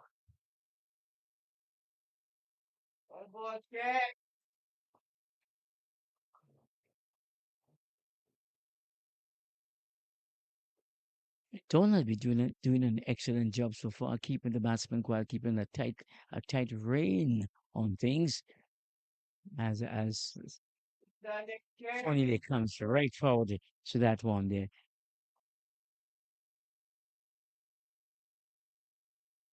Beijing have been getting through the overs quite quickly with the two spinners, with their captain from the community end, from the community center end, and from the opposite end you had Batiste, who has been doing a very excellent job indeed. Let's see if they will continue with him. I see that there's a little meeting, a press conference, and there's some debate. Let's see if Batiste will be given the ball or they're going to be. We are in the 30th over, and there's a change of bowling indeed. Batiste had his stint, and they have gone back to the quick stop.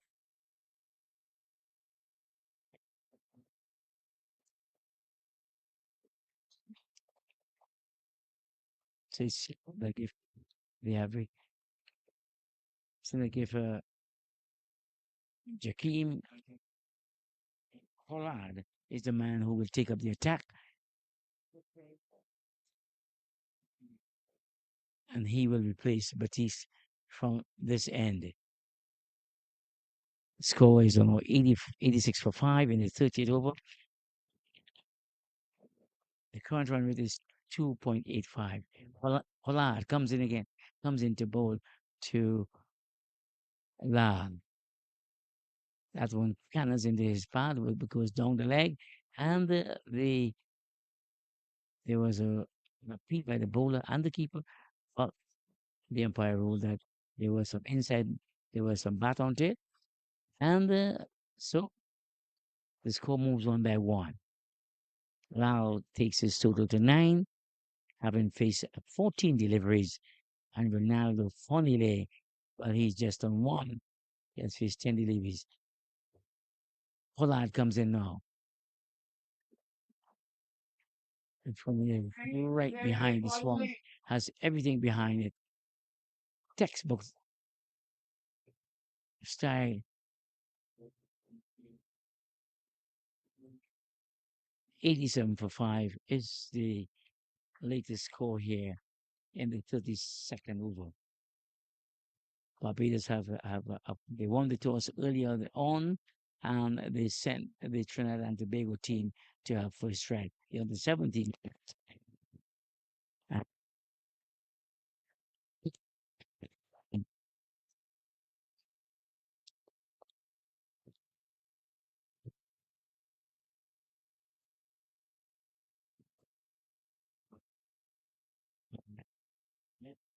it's come.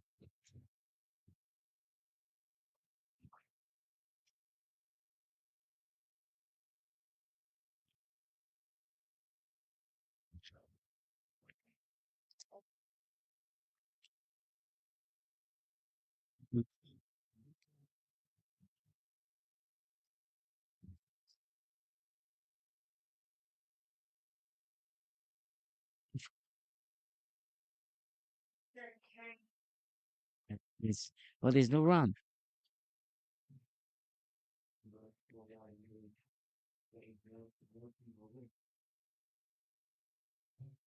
Well,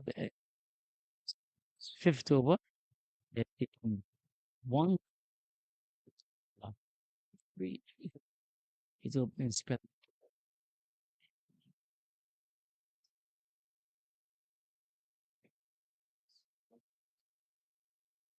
uh,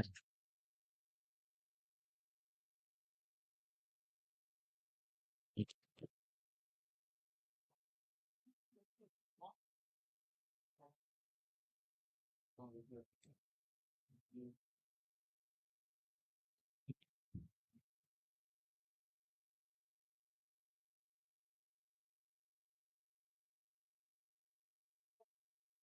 Man, see what happens here.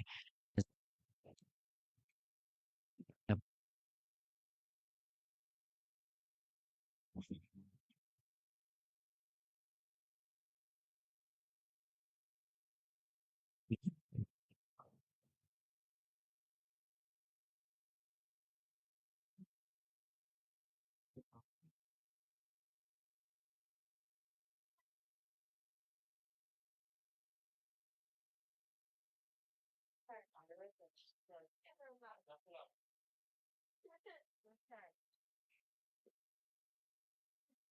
Yeah, was that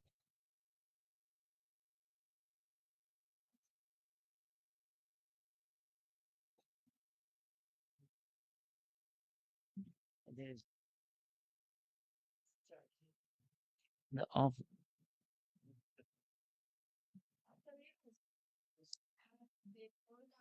We are moving into the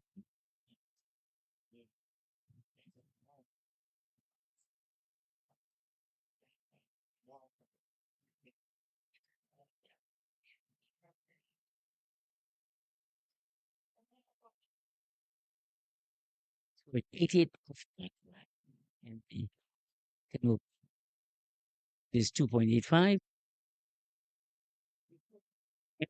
with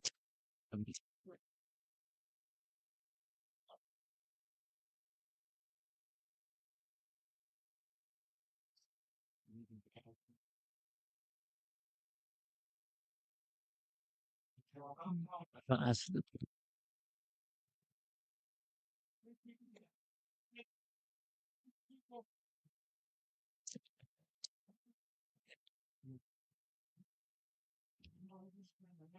the points on it that where I able to speak and be accepted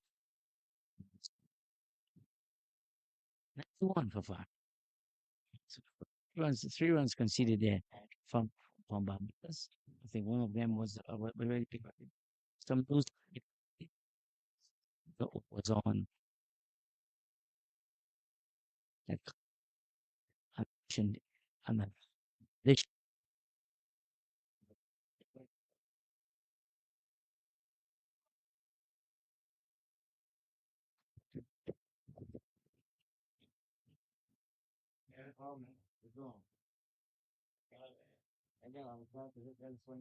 there's a little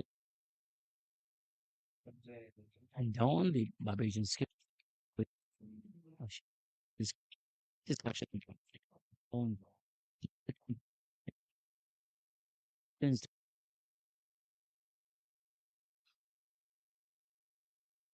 as we speak.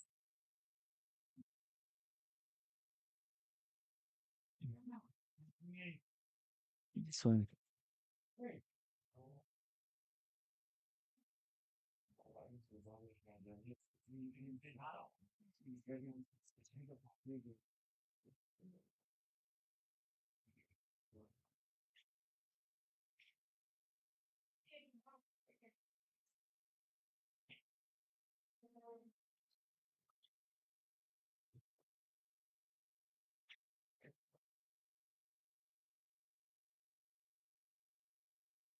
behind this 32nd over, you can see there's a switch of a switch in the replacement. Wickens comes to wide-ish mid wicket, and that fix has Dawn bowls to la drives straight to the man down there.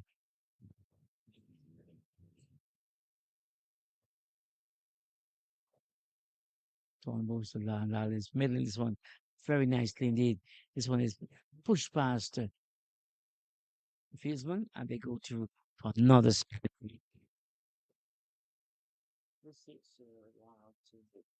13 having faced 17 deliveries, and his partner only two having faced 16 deliveries.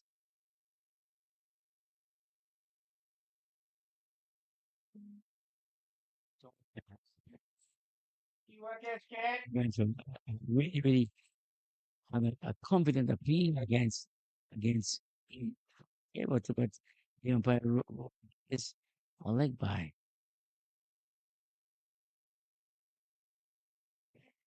Don't want this. See,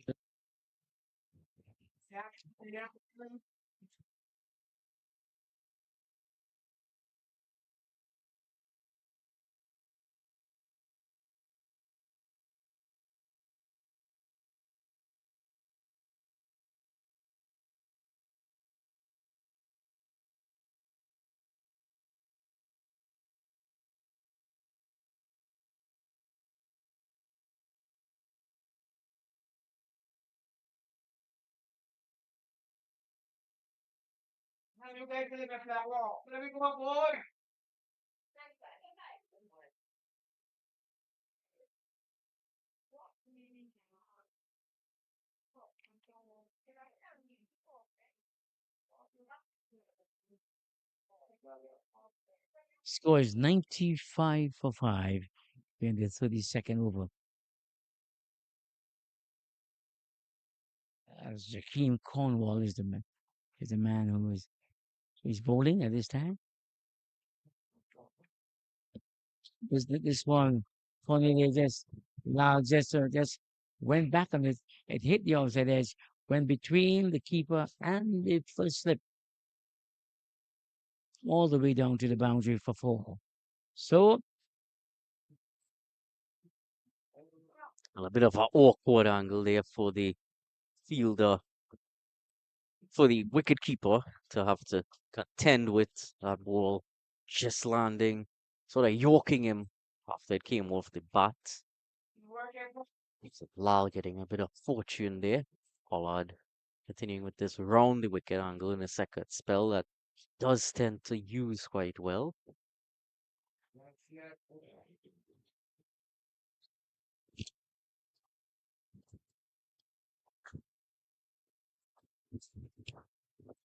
and that brings up the 100 for Trinidad and Tobago. Mark, which they were aiming at, is 100 for 5 in the 33rd over of the innings. That was a quick single there from Lal. Lal has been very busy at the crease. He has faced 20 deliveries and he has 19 runs to his name, while his partner Funny has 2 from 17. This one Funny drives straight to the baseman. Off the bowling off Lal.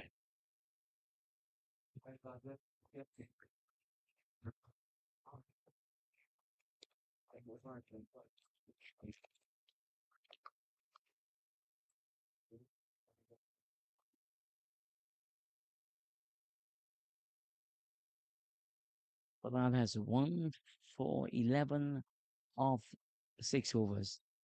That's Funny right coming right forward again. Ball hit the middle of the bat here, showing no showing the bowler exactly what type of brand he's batting with as he comes right forward indeed and pushes this one back to the bowler. Pollard walks back to his mark. Left hand seamer. Sun has left us for a while and we're in the cool once more. As Pollard hit the bowler. Funny, it's when the pitch to leaving him. And he'll have none of it. It goes through to the wicketkeeper. And the score remains on 100 for 5 in the 33rd over.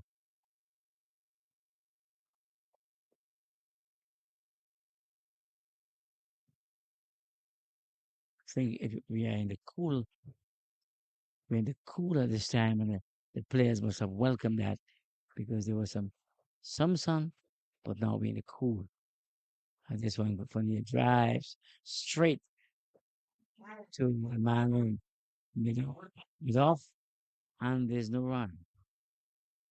The TNT batsmen have been looking good, but yeah, I like the sound of bat and ball.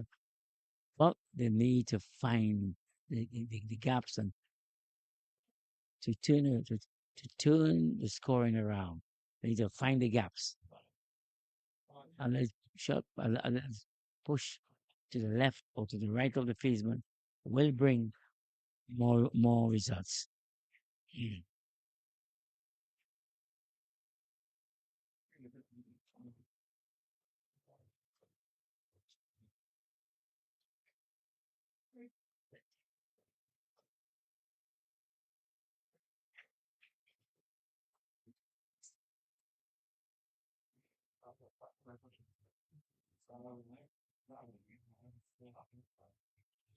It seemed that there's a change of bowling and coming on for replacing the skipper from the community center, and you can it was it seemed to us like it's Zachary Carter who has had a good spell so far. This is his fifth over. He has 1 for 12. Carter comes in now to bowl to Lad and pushes this one there. You hear the anxiety in Carter's voice. He thought he had his man playing a full shot. But here comes Carter in the bowl to Lad. Lad pushes forward, misses the ball, jumps, and he would keep it going.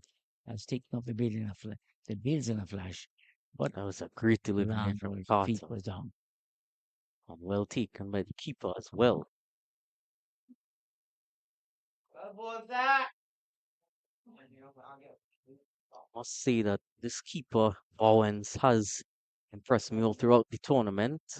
Hasn't been easy keeping on these surfaces, but he has done quite well.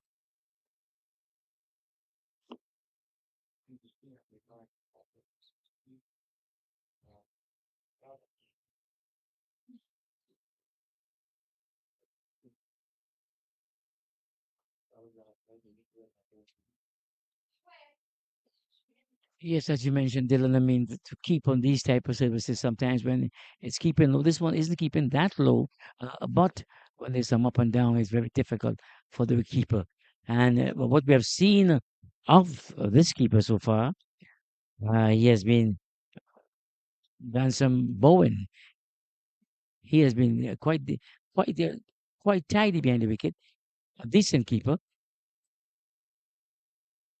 as this one is turned just to the left of the short man at point at that square leg, and there's no, and they go through for a single. Scores now moves on to 102 for 5. Wow, the ever busy lad is at 20, 24 deliveries. Carter has 1 for 14, Paul has 1 for 11, and Shaquille Bell has 1 for 8 of his 4 overs.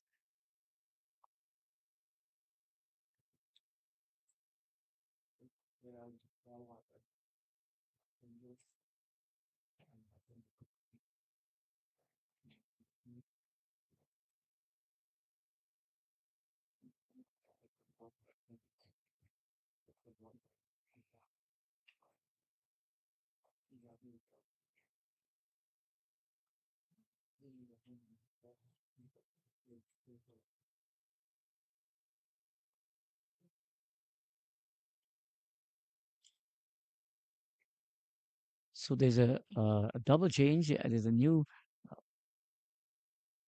man coming on there, but where Pollard is being replaced. We have Carter replacing his skipper, and now there's a little delay as they try to get the field placing quite right indeed, because at the other point, well, this is the 35th over, 102 for 5, and they want to get everything right because they want to contain and keep this TNT team at a reasonable total that they can chase down and chase down well.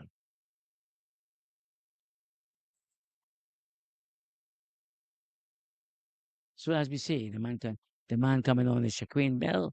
He had a good opening spell. Bell comes in to bowl to Funny. Funny drives this one straight to the short man, to the man that should discover, and there's no run. Bell, this is his 5th over. He has 1 for 8. Good opening spell. Good. They supported their captain's decision well because the Bayesian, they won the toss and they decided to insert the TNT team to have first strike. And at this position in the match, the score is now 102 for 5. Up come Bell. The ball to Funny drives. But will just get one from that big expansive drive indeed. He thought he could get another. He ran the first one very hard and very quickly indeed. But as we said before, the outfield is has been the subject of a lot of heavy rains. So it's on the slow side.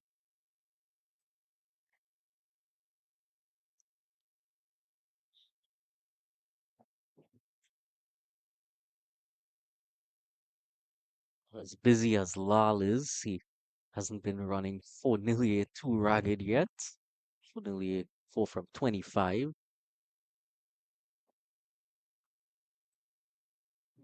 Lal is back on strike. Just clipped that one away quite nicely, but fielder there. So just one in the end.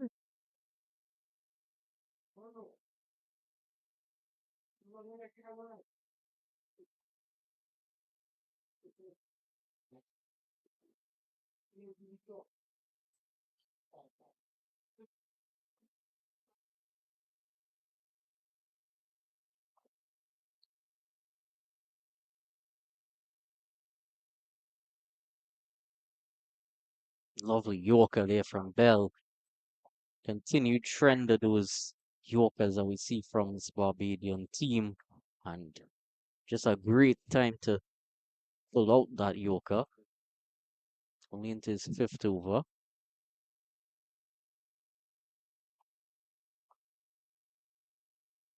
He don't want to conjure up another wicket here for Barbados. But Trinidad and Tobago would not want that at this stage. Cutting that away again. Just coming through for one. That mid-wicket region has two fielders just patrolling there. Not allowing for those for more than just a single.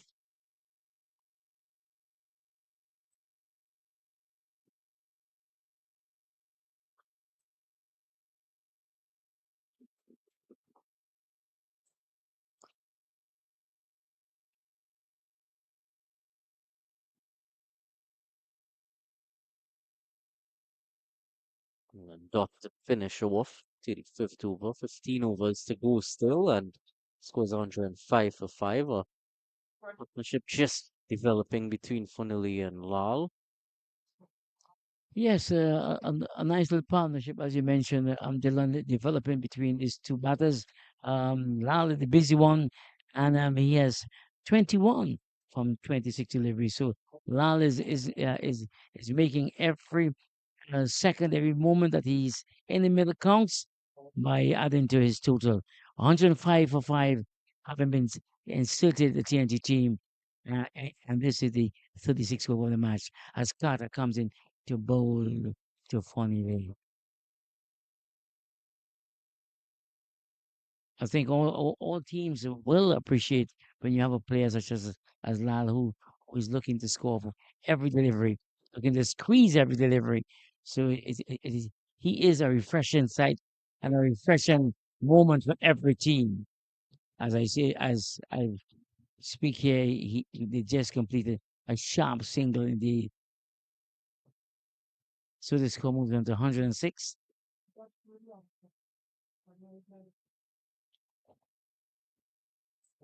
Well, that one just went on with the arm from Carter.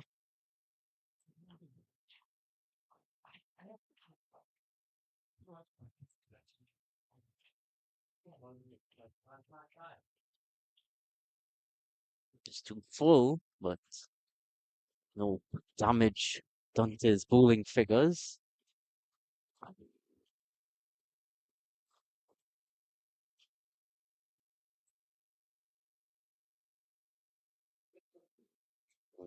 Eventually, they decide to come through for a run and get there in the end.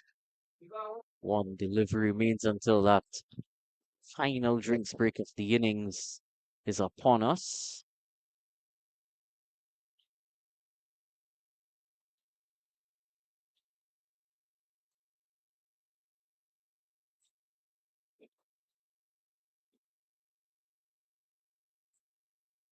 I'm just trying to cut, but too close to cut for no yet. So, I mean, on 107 for 5 as the third drinks break of the innings is taken. So we'll follow suit and also take a short break, and we'll be back with you after this.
Now in this final bit of play in this first innings, batting innings of Trinidad and Tobago, Christian Lal to piece up to Bell and defended that and quick single again.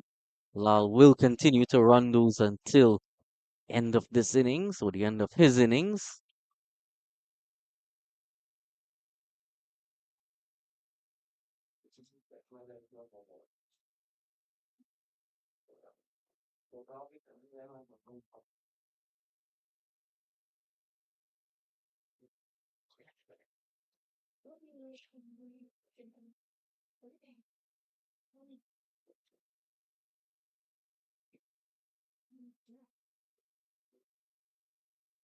Mm, unable to get that past Wiggins.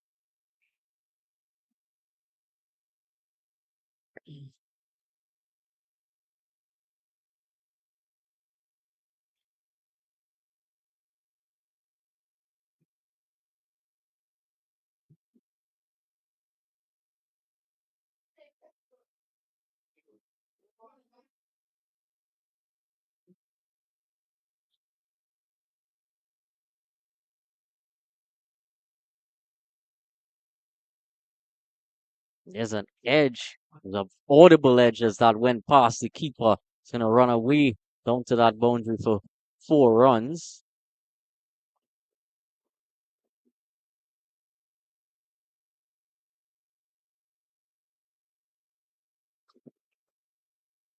So a bit sloppy from the keeper there, but 4 lucky runs to Fonilier.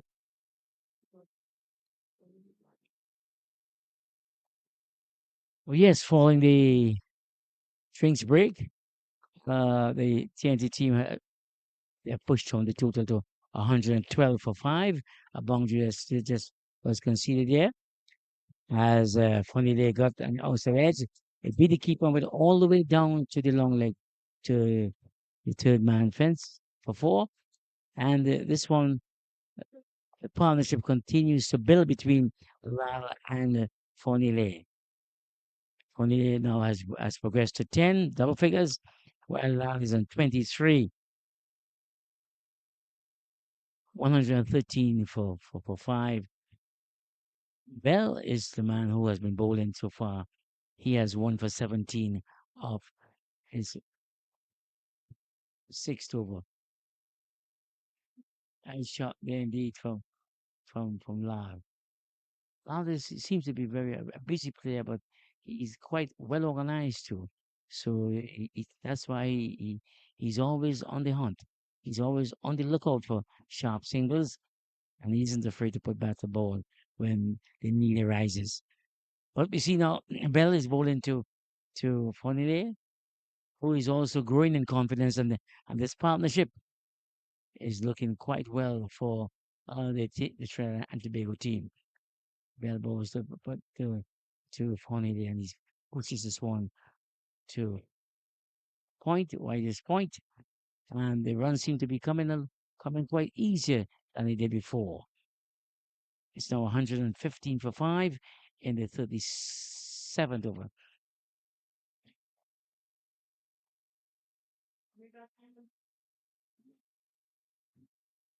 About is 24 of 31, and his partner for 40, they were he's solely around also.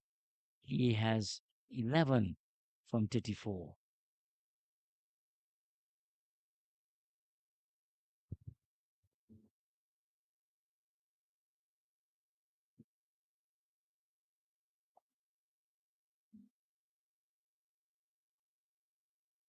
Carter is a man who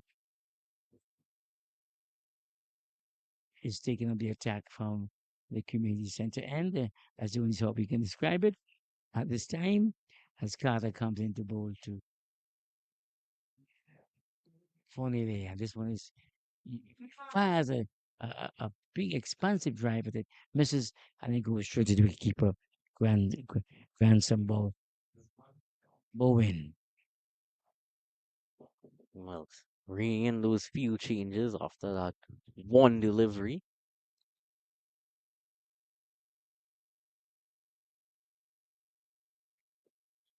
That one just going past and just sort of heading straight on. Tad bit of turn. Benny.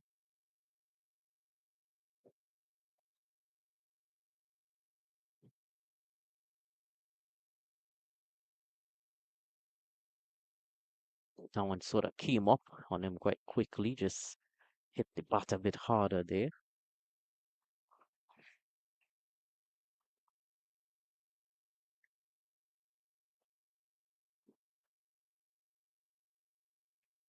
Too wide now from Carter, just trying to tempt Funili a bit too much.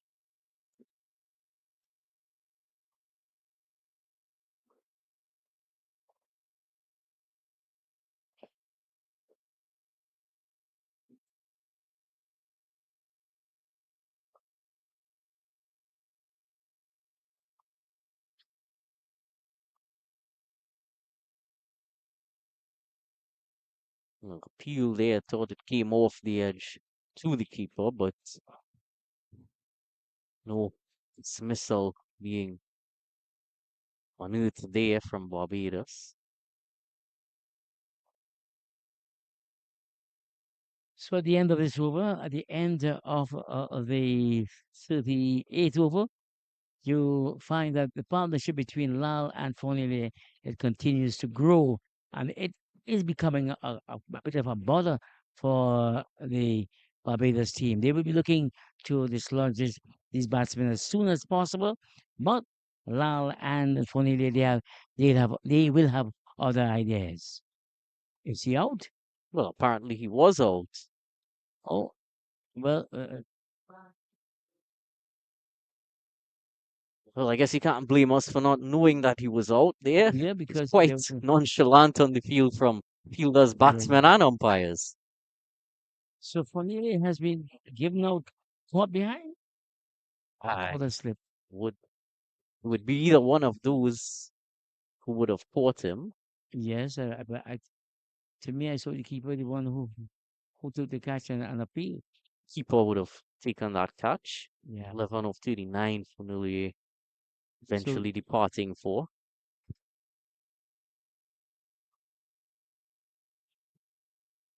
Cristiano Ramnanan now joins Christian Lal. So Ramnanan is going to have to be prepared to run quite a bit here.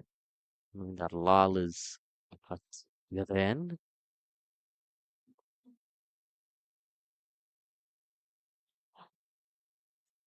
yes, it's 116 for six. We saw the dismissal of Fonile there. He was caught at the wicket for a well played innings indeed. He and Lal had a partnership, a good partnership that was beginning to bother the Bajans, but they got of him.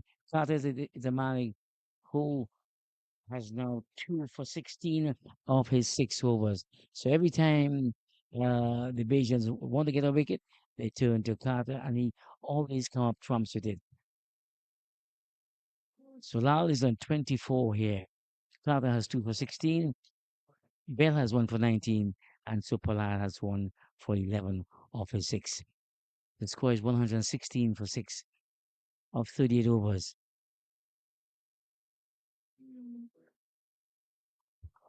Cristiano Ramanan is the man who went out to join Lal, Christian Lal. So let's see how these two will fare. Ramanan is quite a diminutive one. He's quite small indeed, and so he has to keep pace with Lal, who is quite a busy one, always looking for singles, always looking to to score. Let's see how he goes here as as Bell misses his run as he comes in there and has to go all the way back to his mark. Lau took the opportunity to go for a walk and then come back to his crease and and remark and refresh his marker. A spell comes in again. Shotgun Bell. Big man has a nice smooth action. Can go to the line drives. Lovely shot indeed. The song of the bat. The song of that shot on the bat was exceedingly music to the ear. The line. Increases his tally by one. He goes into 26 and the score 117 for 6. This brings the new man, Cristiano Ramanan. He will face this. He'll be the man facing up to Shaquin Bell.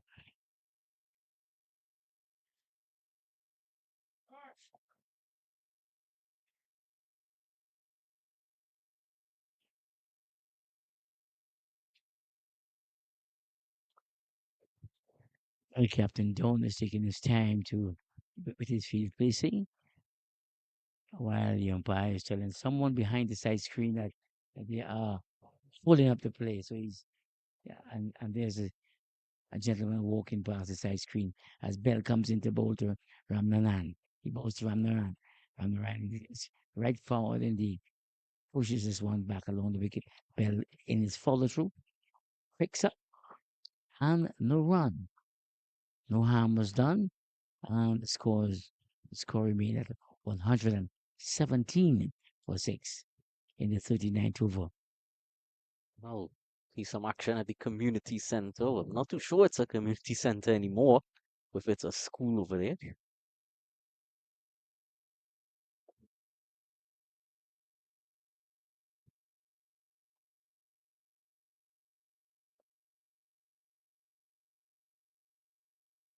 Must say I really like this around the wicket angle from Bella as well. Comes over the wicket quite naturally and takes it away, and seems to have some good pedigree doing that same thing from around the wicket.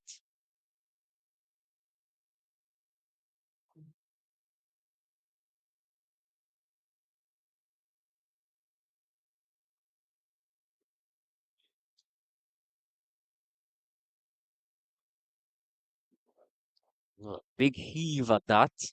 Not sure if he even made any contact. It's given wide, so no contact was made there. So bonus runs for Trinidad and Tobago.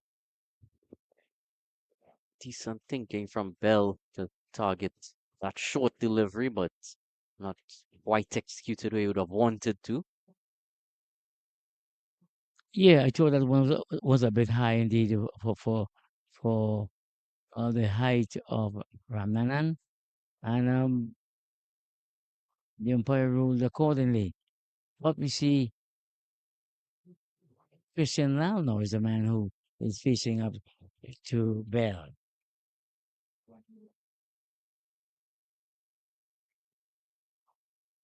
And McLeod drives. But the ball, the song was there, but the ball just went straight to the fieldsman at widest mid on. And there's no run. As his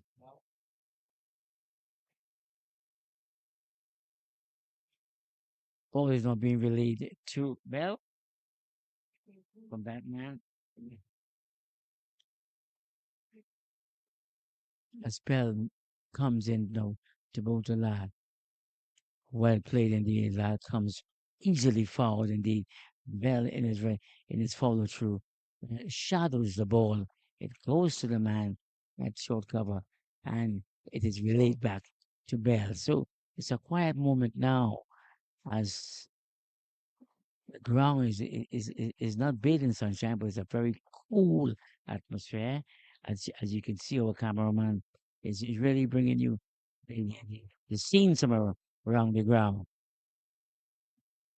Well, it's having a conversation there with some spectators. Sort of another signal there.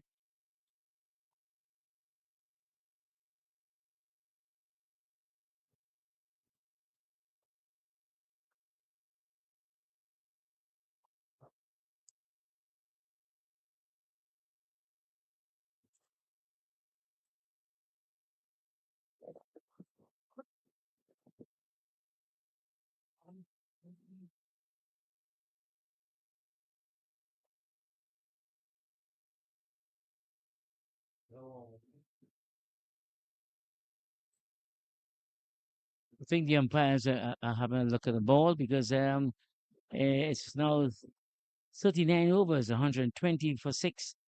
TNT moving along slowly, but getting to that target which they must have had in mind. Bell has one for 23, and another batsman is Ramnanan. He's on zero. He's yet to get off the mark after having faced three deliveries.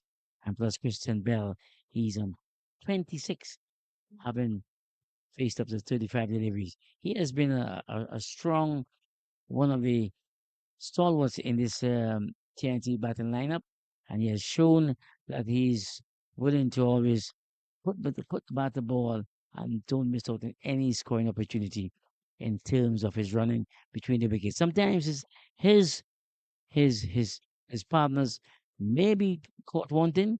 Well, they know that this man loves to run between the wickets very quickly indeed. So as we said before, it's now 120 for six as play resumes after the umpires had a close examination of the ball.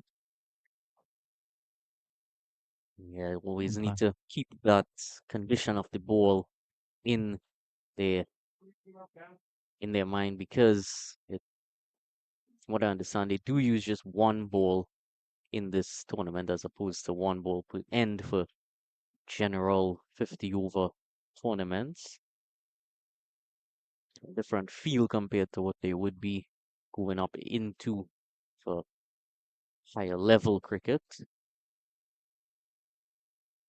And of course, one of the reasons those one ball from each end was introduced would have been because of the condition of the ball coming down to this period of the innings.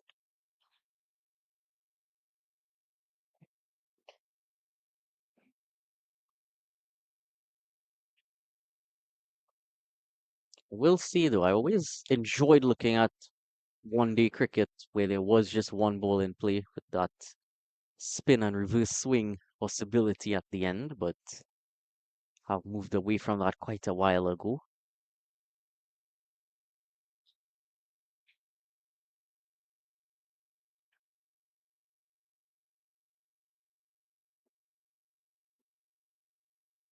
Gittins now continues.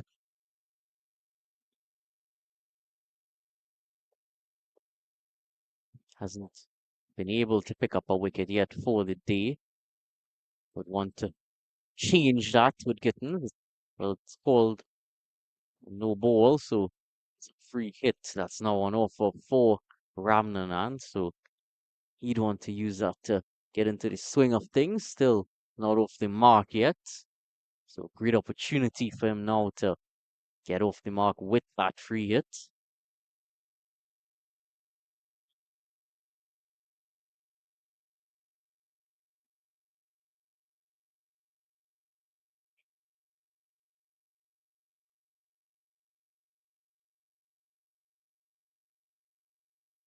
Well, that's probably the most interesting free hit I've ever seen. Didn't seem to want to attack that delivery.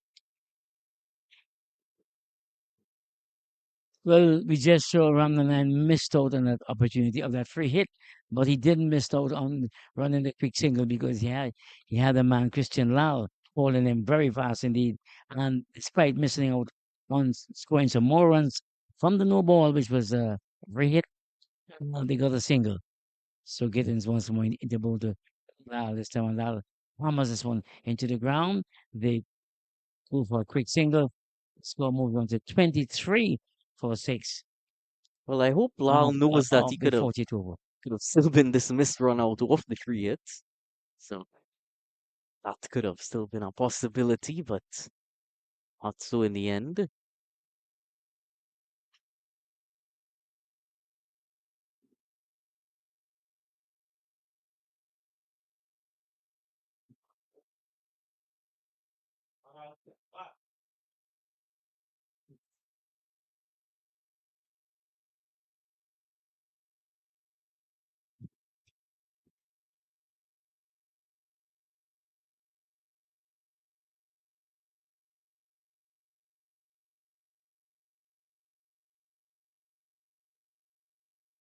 very cool conditions that we are playing in out here at the Ancient Alley Park in Presal. And this one as bad as getting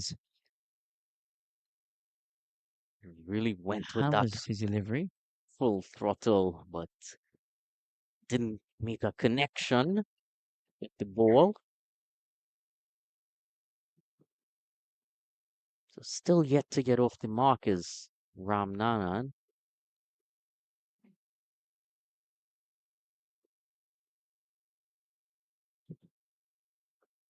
Again, that just goes across him, keeps his keeps the ball away from his bat, and good over there from Gittens.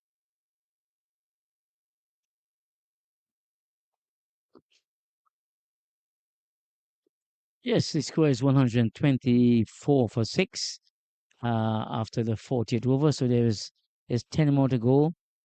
And TNT, they have progressed a lot, but haven't suffered too early setbacks.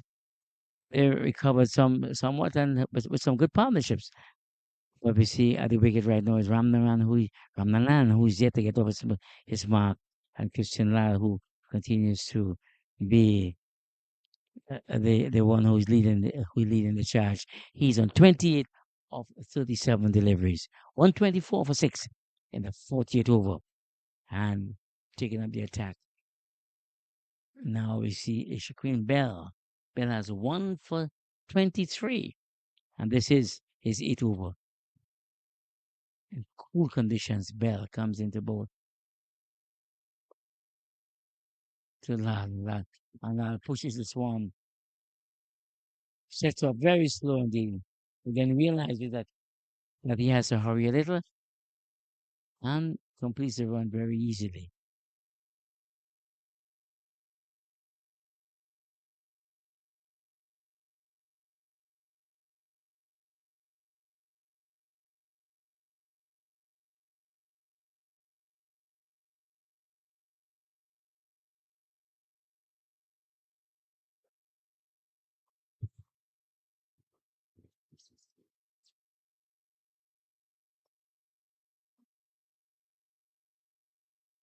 Five fielders on the offside, four on the onside for Ramnanan, whose eighth delivery he's faced so far, but yet to get off the mark. He desperately would want to be able to put some runs to his name here.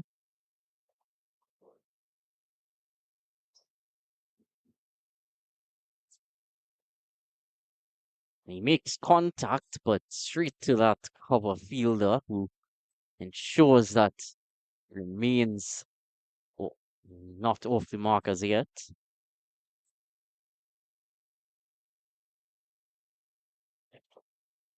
Yes, Ramnanan has faced 9 deliveries and he's yet to get off the mark. But he isn't too bothered because he's with the the, the swift moving Christian Lal, and once they are inside, they can build on this total. So there we see cold hit That's indeed, and there and then good hit, a good drive indeed from Ramnanan, and he gets off the mark in style. Ran the first one very quickly indeed. They completed two, so he is off the dreaded note. His total moves on to two, having faced 10 deliveries. It's 127 for 6. was a nice shot to get off the mark with, just able to drive off of that extra cover fielder. Bit uppish, but and a bit labored in that shot as well, but effective nonetheless. This time he just slugs that one down to that backward square leg fielder.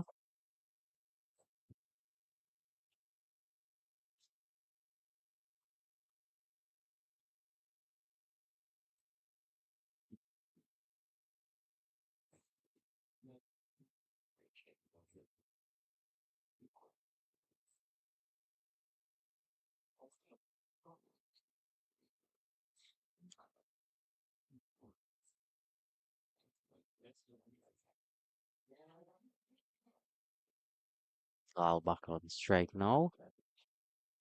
That's a really nice shot down to long on. Just gonna get one. He's put the face of the batter and allowed the ball to just guide down there. Use the piece of the delivery on that occasion. Yeah, Christian Lal is playing a very good hand indeed in this Trinidad and Tobago's total. He came in at a time when we needed someone to stay at one end, and he has stayed around now for 39 deliveries. Yes, 30 runs. So he has been playing a good hand, playing his part, and getting this his team to a respectable total. Swiping there is Ramnanan. The toss really close to the edge of that bat, but not close enough for a wicket to fall on. End of the 41st over now. It's 129 for 6. 9 to go after this, and so I think from here on, I think the batters who are the crease and those to come will really be looking to push on to get the host team into a good position. So when their turn comes to bowl, they'll set themselves a good target to bowl at. The batsmen meet in the middle. They had maybe a a mid mid wick- mid mid conversation. I wonder what was being said there. Maybe they're looking at the amount of overs that was bowled and the scoreboard. But here you see getting into bowl to Lal, and Lal just comes forward there again. The ever busy and energetic Lal.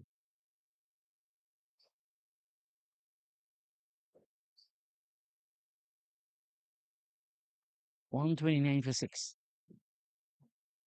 42nd over.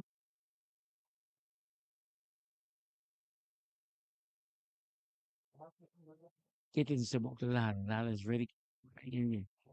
Swing this one to attempt to swing this one down leg. Didn't go much far. Gittins in his fall through just picks it up and walks back to his mark.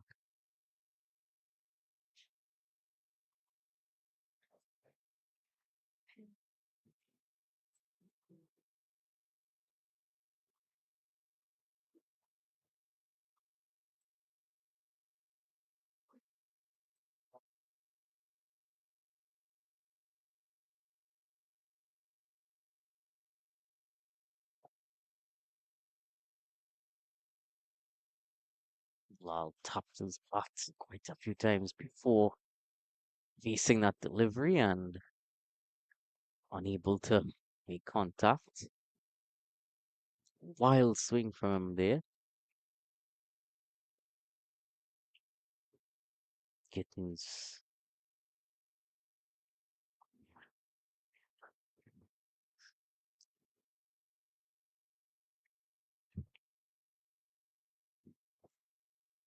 gets straight back to him this time from Lal.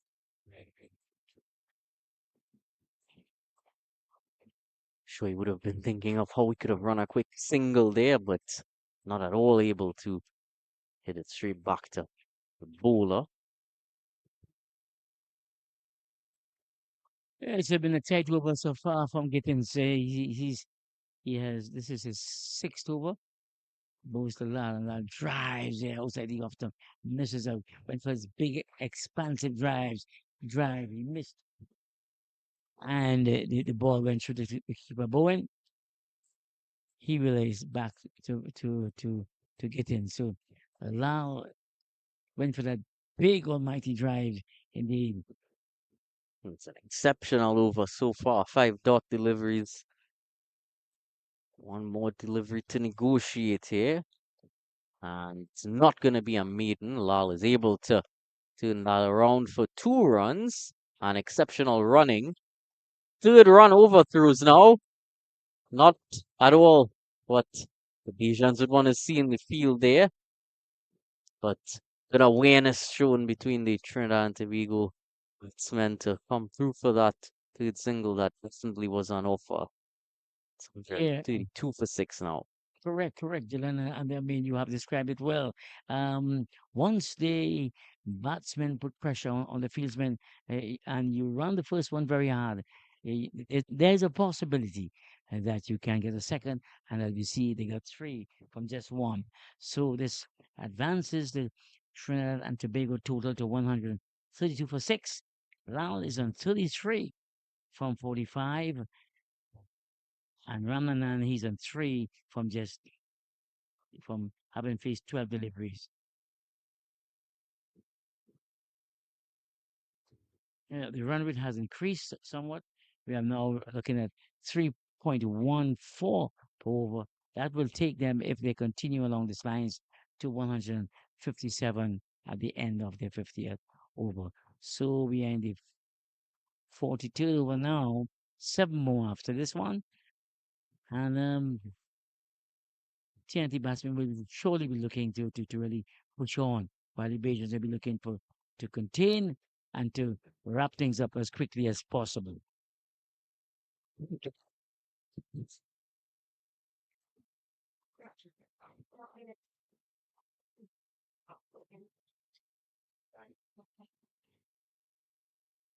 Skipper Dawn has taken his time to really set his field. He wants everything to be just right because he wants the TNT batsman to earn every single run that will come off the bat. As Jakeem Pollard comes in to bowl to Loud, pushes one there for a quick single. They might get course for one and go for two. Excellent running indeed. Excellent running indeed. This is the type of cricket in which you expect from a team, from both teams of this age group.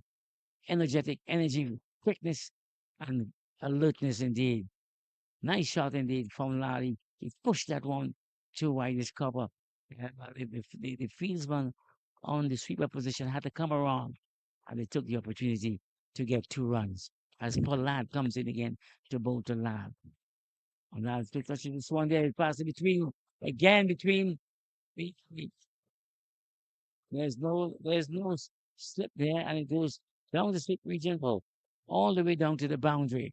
So fortune favors the brave, and Lal continues to fight on and push on for his country. 138 for six. Lal is on 39 of 47 deliveries. What a good innings indeed from this young man, Dylan. Truly, and we have the 12th man on now to try to get things under control. Just stationed down there at extra cover, deep extra cover.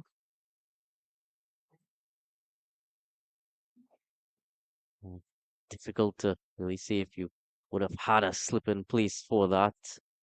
Of course, at this stage of the innings, it's difficult to put a slip there.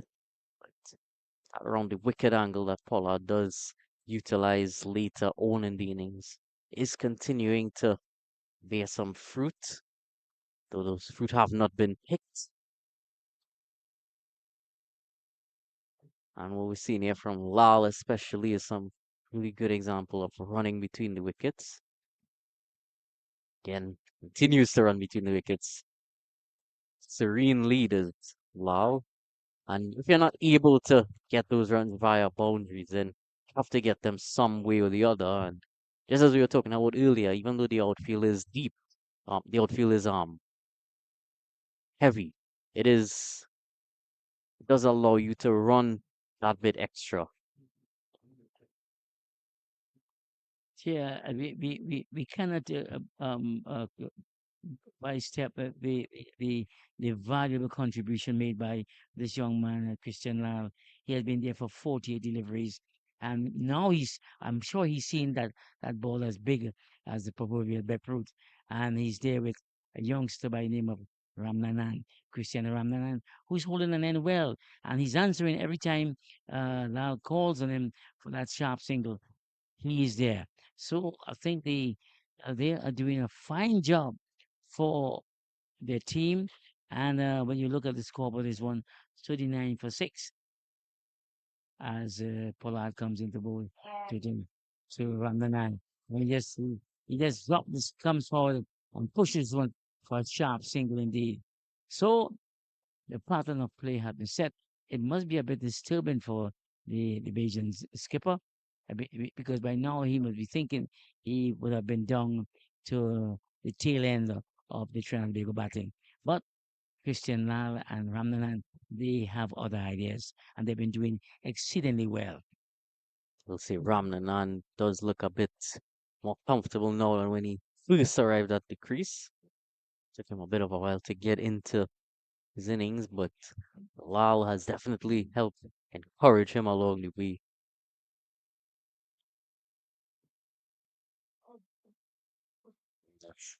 Easily going down, they'll scamper a leg by.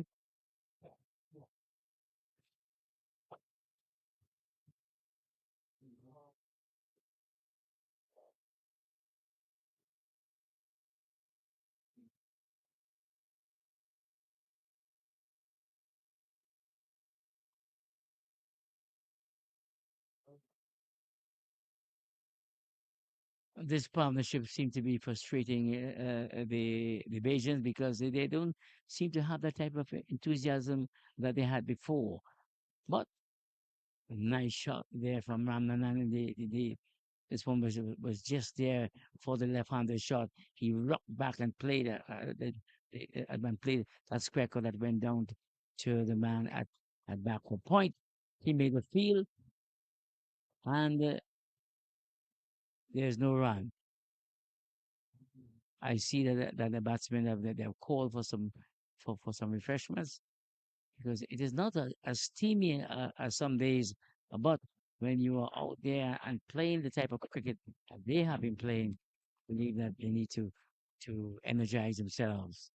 So the score is 141 for 6, and we are the end of the 43rd over. 7 more to go.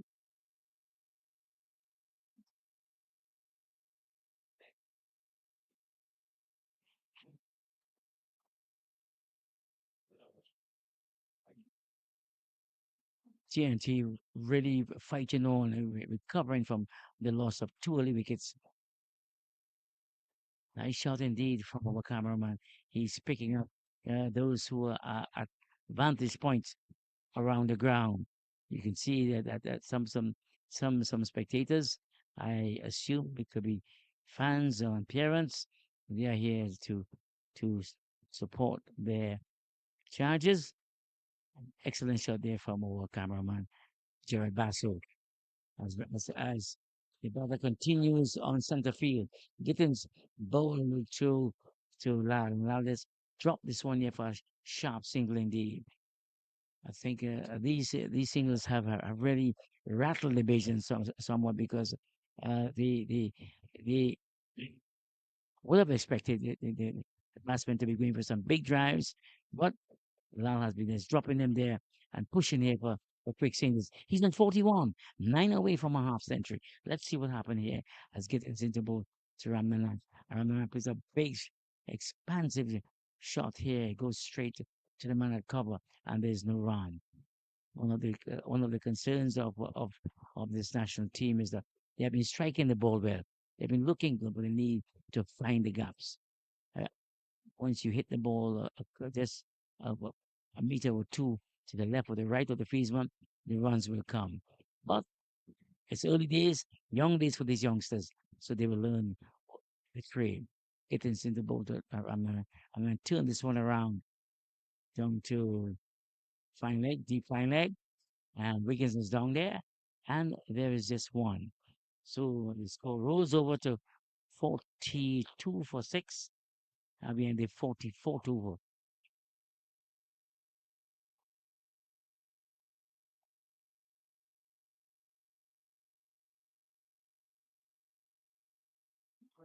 Gittins once more to bowl to the energetic Lara, becomes the bowler Lara, and that drives, misses completely, misses ball, the ball goes to the keeper, keeper takes it, no one appealed, and Gittins, it is relayed back to the bowler, Gittins goes back to his mark, pensive indeed, thinking, what is my next move against this young man? 143 for 6, the Trinidad and Tobago score, having been sent into bat earlier on. And Loud hammers this one down to short-third man because for a quick single, once the ball goes out of the circle, you can rely upon a single from Lal and Raghanan. Both of them are very aware of the situation, and they're very aware what has to be done. 144 for six. Dylan, what do you make of the situation now? With just we're in the 44th over, six more to go. As you mentioned just a bit ago, and well, that's good use of that full toss, continuing to show that prowess running between the wickets and gets back for two. Just as you said a bit earlier, it does look like a bit of that energy from Barbados has sort of gone out. Seem a bit less enthusiastic in the field, and it is a different situation for them compared to the other teams. Trinidad and Tobago and Barbados have by far been the best two teams, so bit of a stronger opposition for Barbados to come up against. So maybe they weren't quite expecting such a fight back after the start that they did have. So just a bit of difference there. So currently partnership as well as the partnership we saw earlier between Batu Singh and Voodoo. These two partnerships helped bring Trinidad and Tobago back into the game. So I think at this point they're poised to put up a score that they could probably win the game with. Yes, indeed. And the sun is back with us as this partnership has now yielded 30 with Christian Lallen 42 from 52 deliveries, and Cristiano Ramnanan. He has scored 7 from 17 deliveries, but how valuable his contribution has been for his team. As Pollard comes in with the ball to Lal once more. Now that was the quick singles continues here. 146, 47 for 6. Be in the 50, be in the 45th over indeed. Well, news just coming in, the match at Gilbert Park has been abandoned. No play able there between Windward Islands and Jamaica due to some moisture in the field. And across at NCC, Guyana have been bowled out for 171. Top scorer did end up being Vikash Wilkinson for 34. And Israel Morton taking 3 for 44. Kenzie and Clark taking 2 apiece. There's an appeal there, but well, an appeal and 2 runs. So whatever the Barbadians were hoping to get out of that, they got some runs against their name there. Just trying that appeal and then losing a bit of impetus in the field. Yes, that's what happens when you have a partnership that lingers on, like this one has been doing. They have gone over the 30 run mark, and they have been really testing the Bajans' patience and their confidence too, because they have been running the quick singles and and creating a different momentum to the game. And just sneaking that single out of almost nowhere.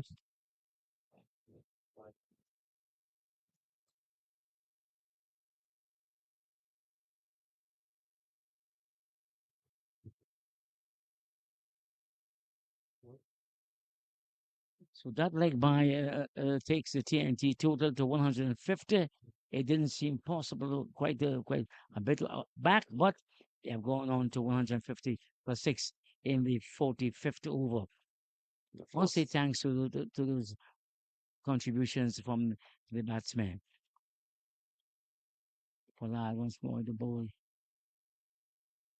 to Lal, and Lal had been struck on the right the right path. He's raising the must have been a painful blow because he's quite a busy man, a busy youngster. So you find that he's holding onto his right leg just under the knee, and a true soldier he is. He takes up his mark to face up to Jakeem Pollard, who is in his eighth over, and drops this one right in front of him there, and they go for a quick single. What has happened there? Lal was almost ball watching and forgot to get down to the other end. Was- I What think happened is Lal dropped it in not. front of him, Yeah, it called for the does. sharp single, and he stopped. Just after that blue that he would have gotten on that previous delivery, looked as if when he made it a bit of the way down, seemed to be in a bit of discomfort and then was eventually unable to complete that single as he would have wanted to. So some tension for him out there. Yes, and the physio, the medics, they are out there. The umpire, Bernard Joseph, quickly called on the medical team, and they're looking after him. Indeed, this would be a good time for all the patients to really regroup, come back, and really assess the situation because they thought they had it under control, but things have slipped away from them. The Trinidad and Tobago team pushed on to 151 for six, and the man who has done that at this with the lower order is Christian Lau. He's been taken, he's been attended to by the medic, and let's see if he will continue. But it has been a good fight back, Dylan, by this national team, having lost two only wickets, and the Belgians were all over them. But it showed the fighting spirit, and the determination and the technical work that the batsmen have been doing throughout this tournament. So all seems well out there now. Physios now making their way off.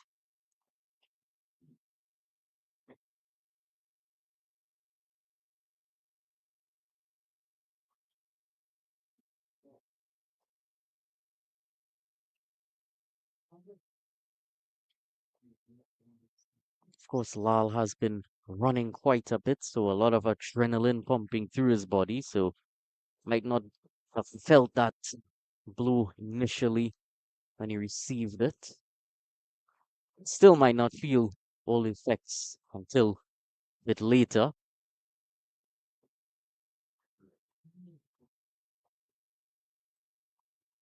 He'd be So glad as he's at. play is about to resume, Dylan, you can see that Ramnanan, he's eager to face up to Pollard, while Lal is on the other end, having a slight breather. This one from Pollard cannons into the hip region of the diminutive Ramnanan. Ramnanan goes over, bends over, but he's showing no signs of if he was hit. He makes his way down to have a word with his partner, who is the more senior one in terms of the time that they have spent at the crease. Lal is on 44 of 55 deliveries, and Ramnaman has 7 from 20. The score is 151 for 6. Well, Again, 46 over. we might be telling each other to stop getting hit.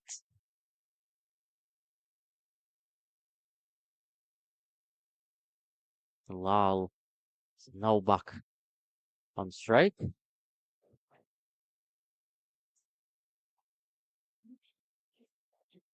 Oh, I heard you mention that the game at Gilbert Park was abandoned, was called because of some. Bit of concern in the field. No rain there throughout the day. There's just so some issues with the field from overnight or whenever last there was rain there. so we are quite fortunate down here at the Ancient Alley Park in Tucson to see action from the get go. Picking up the action now is Zachary Potter. He will bowl to Lad. And Lad will lift this one around. Like he could get to around a sweep upper. He's now he's on 46. He's 4 away from a well deserved half century.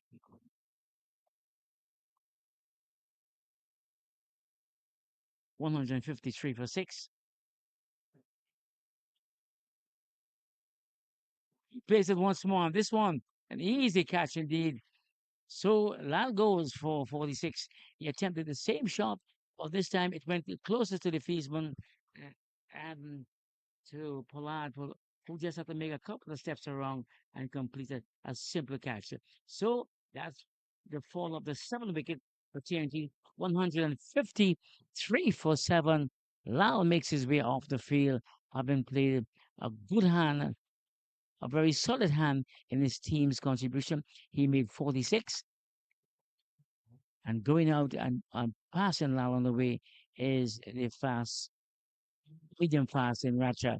Lal has played a very good innings indeed, and he can be proud of his innings and proud that he has brought his team close to a very respectable total.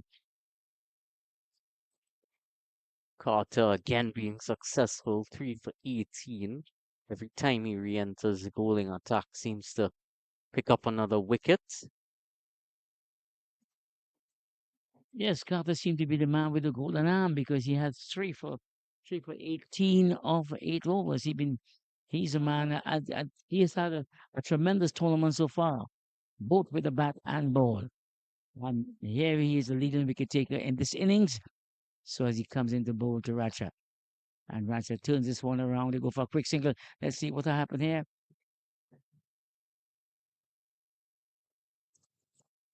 So the TNT total advances by 1 to 154 for 7.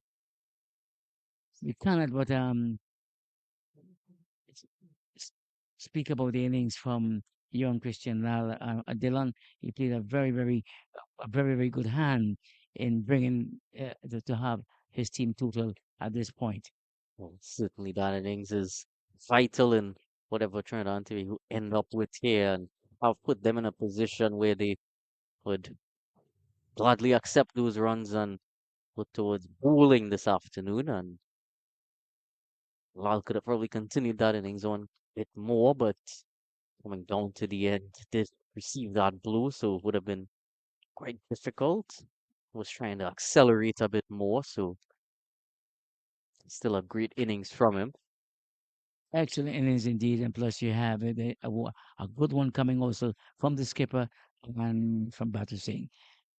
These are the two partnerships that's really set the Trinidad team to what towards this total. Not a big total, Well, that was but it's a another good wicket there. another wicket indeed. It looks so simple. We've been looking at some very soft dismissal. Sometimes you think it's a drive and it goes straight to the fieldsman.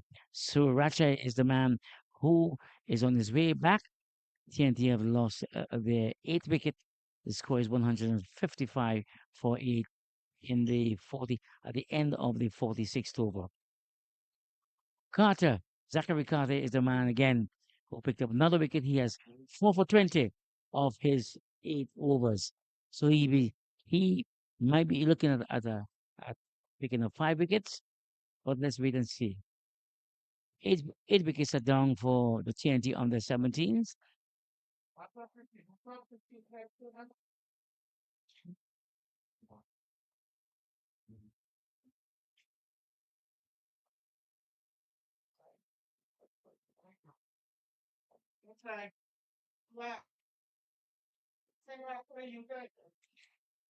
So making his way to join Christian Ramnanan is Aaron Basant. Aaron Basant is the man. He will he comes in with just 4 overs to go to complete 50 overs. So there won't be much time for him to settle down, but he has to get cracking as he arrives at the crease. He'll take a couple of deliveries, and then he will have to get going if he if this total is to be advanced to a larger one than which they have anticipated have in mind. So the sun is back with us as we see there's another bowling change. Newton now back into the attack. Just bowled one wicket less and run less over so far.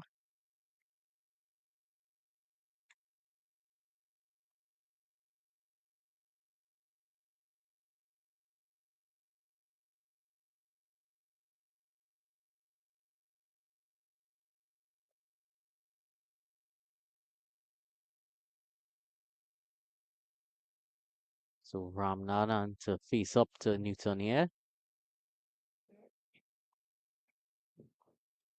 And that's hit straight, but just a bit towards that long on fielder. He'll come back through for two. So good running continues for Trinidad and Tobago. Ramnanan, no doubt, being inspired by Lal.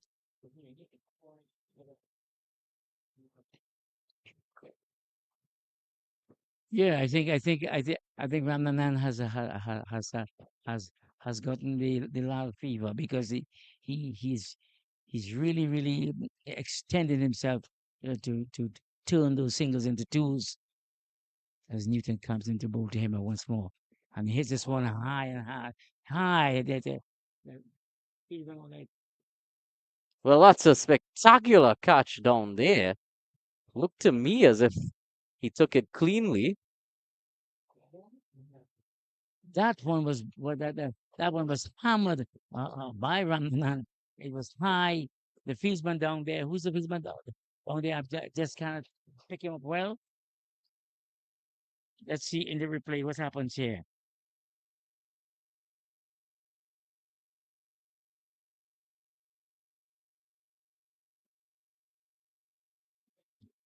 Fieldsman down there.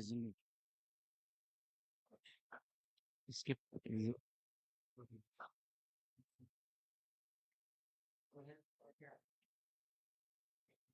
You skipper. Couldn't and Ramanan there had been caught deep on the boundary there by an excellent catch indeed. The score is 115 57 for 9.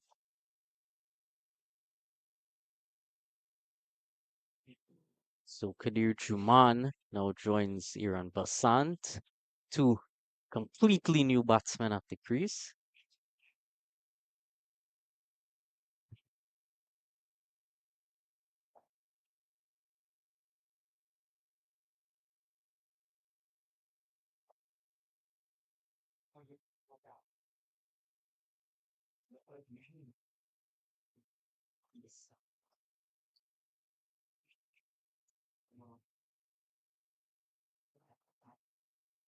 Wide down the leg side from Newton.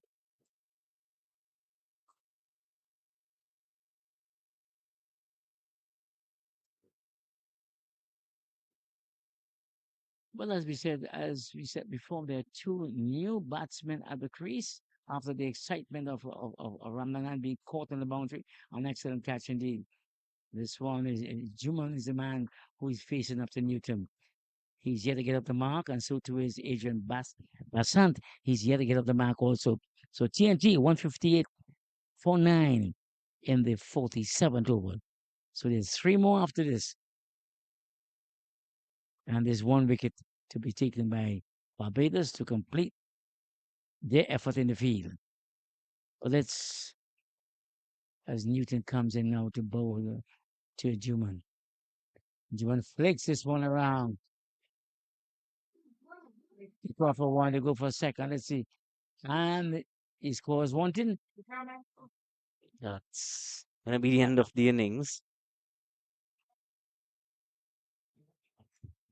He's trying to continue with that alert running, but two new batsmen at the crease not quite able to work it out as yet. And well, didn't quite have enough time to work it out as innings came to a close at 158, 159, somewhere around there. And it's going to leave Barbados with either 159 or 160 runs to get whenever the score is updated. Unable So, to complete all of the overs have Trinidad and Tobago. So in the end, Barbados still end off on a high note, but some good partnerships there for Trinidad and Tobago. So all round, we have seen a good battle between bat and ball. A few soft dismissals to begin with, but Barbados able to close off the innings before the allotted time in the end.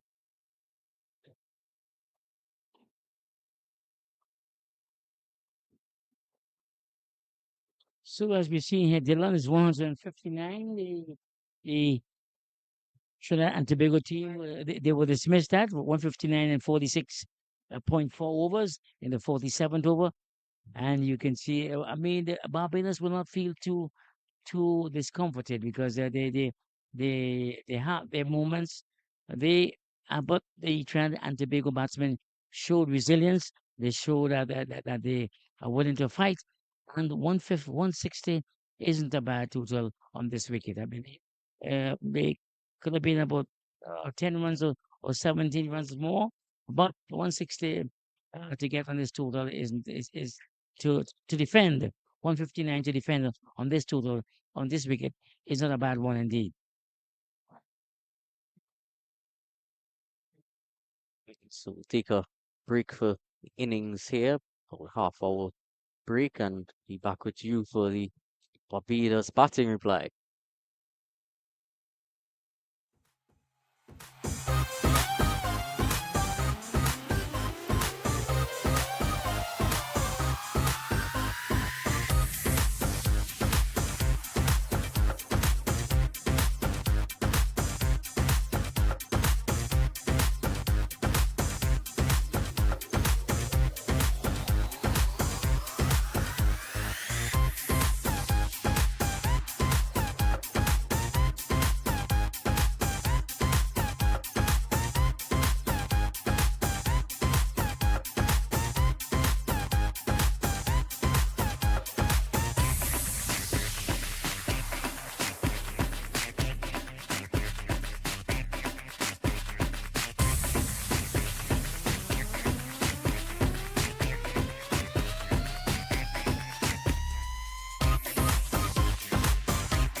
Welcome you back to live action here at Shanali Park in Creasal, where Edian Racha is readying himself to run in at this Barbados team.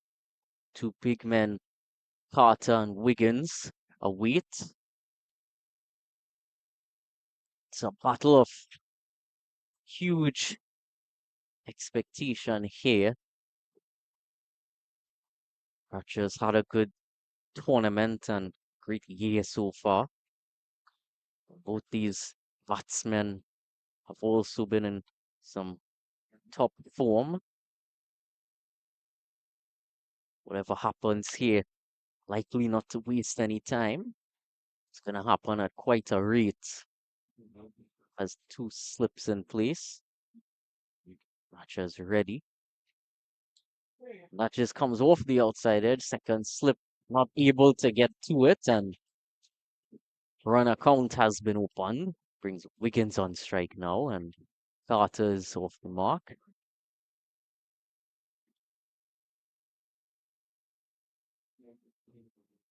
Two left-handers as well, and Wiggins and Carter.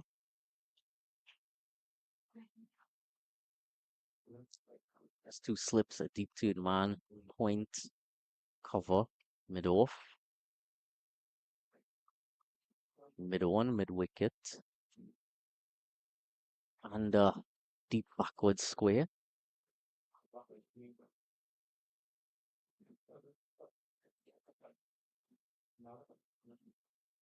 Too wide from Racha. He feels, goes up, but really just in hope of leading that wide.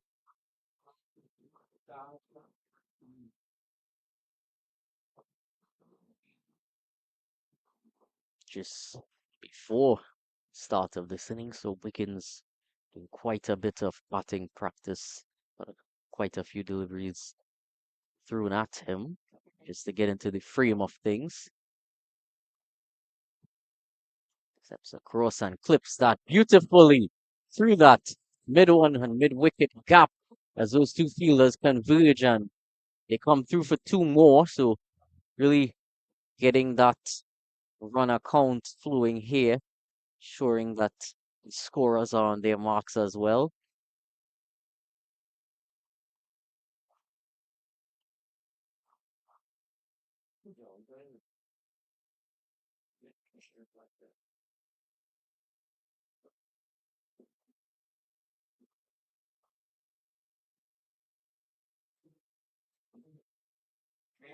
Driven this time past that fielder cover, a bit of a misfield, and it's gonna run straight down to the boundary. Bit of work out there, allows them to haul it back in.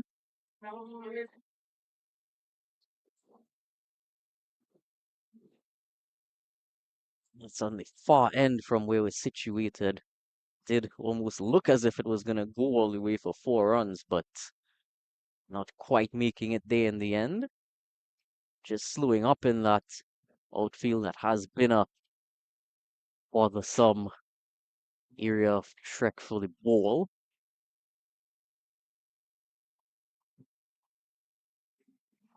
Just hit back to Russia now. Not able to make much of that. Just pitched it up a bit more.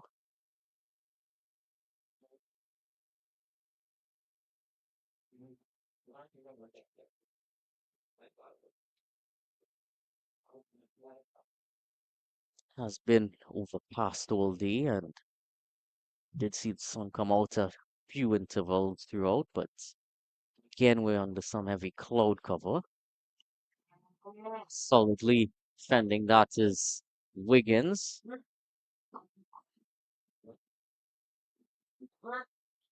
One more delivery remaining in the over to make it 7 deliveries. Good to see of that wide.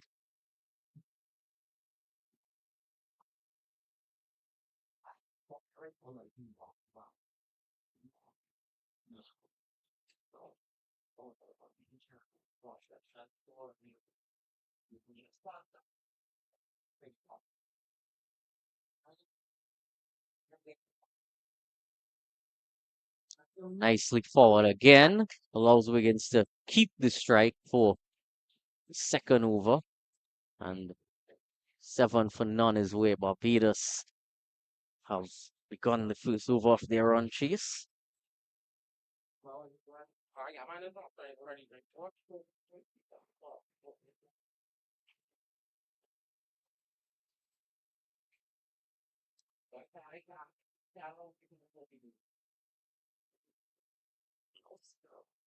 Distance there towards the south, I believe that direction is.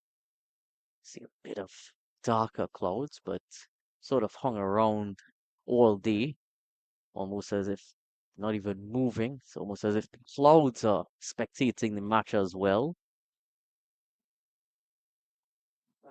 Lack of breeze on field and off field made still conditions that are quite warm, but would be a lot warmer if the sun were beaming down at this 1:37 p.m. local time. It's going to be Batu Singh from the northern end. It's clipped away nicely from Wiggins. It's going to run close to the boundary, but that fielder pulls it in easily. 2 more runs added to the account, and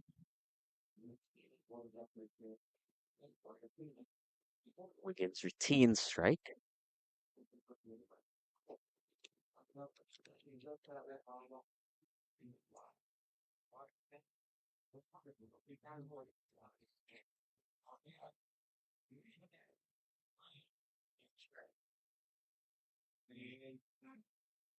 Unable to get past that fielder at mid wicket.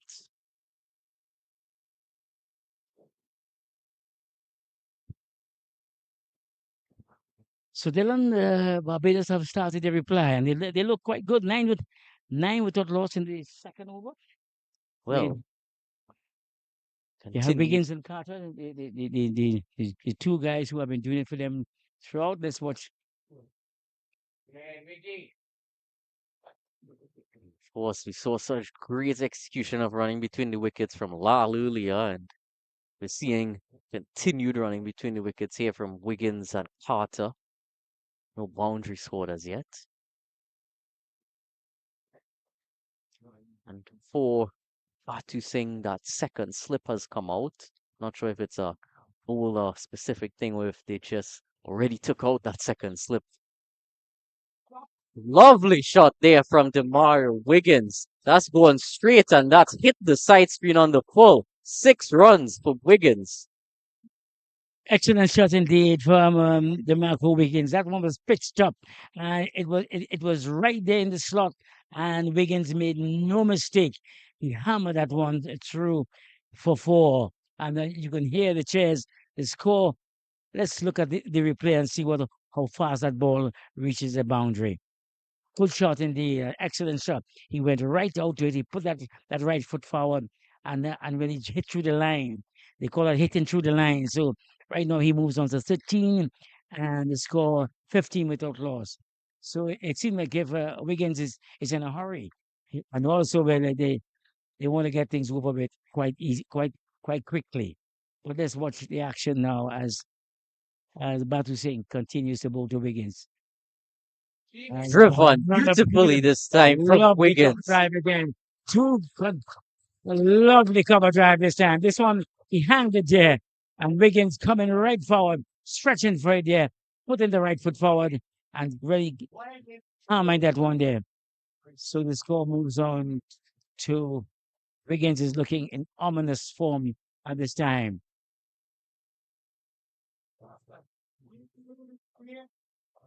Really showing off some range here. Wiggins went straight for that 6 and then hit a 4 with power and timing.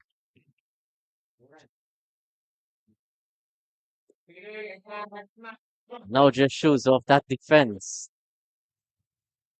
Good comeback by Batu Singh and good sensible batting from Wiggins after playing 2 expansive shots that went onto the boundary ropes. He went right forward and respected that one. Good sensible batting indeed. It shows that the young man has a good another head on his shoulders, and it shows clearly that he intends to bat quite long. Good over indeed in favor for Barbados. The score moves on to 19 without loss. Carter is on 1, and Wiggins is on 17. It is the reverse sometimes because when you're looking at both men bat in the middle, you see Carter is the man who will outscore Wiggins. But on this occasion, Wiggins is the man who is really doing the two exquisite drives there that any batsman who looking at it will envy. So the score is 19 without loss in the second over. We see the start of the third over here. So two slips do remain for Raksha. So Batu Singh wanted the one slip. Carter just driven that straight to that fielder across at the NCC. In reply to Guyana's 171, Leeward Islands are now 30 for 1 after 4.4 overs.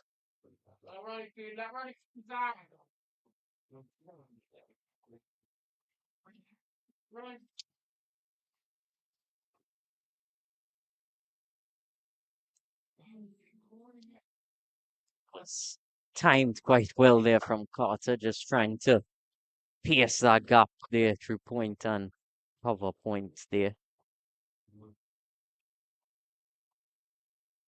Racha is a man who is seeking to disrupt the flow of these two batsmen.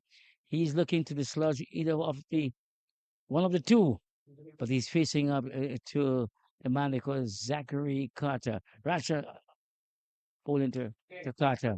Carter comes right forward and it good delivery again from Racha. He didn't take that one up to him, but he just short of a good length that had Carter coming right forward and respecting the delivery. Well, that second slip has now come out for Racha. Only one slip in place, strengthening the offside.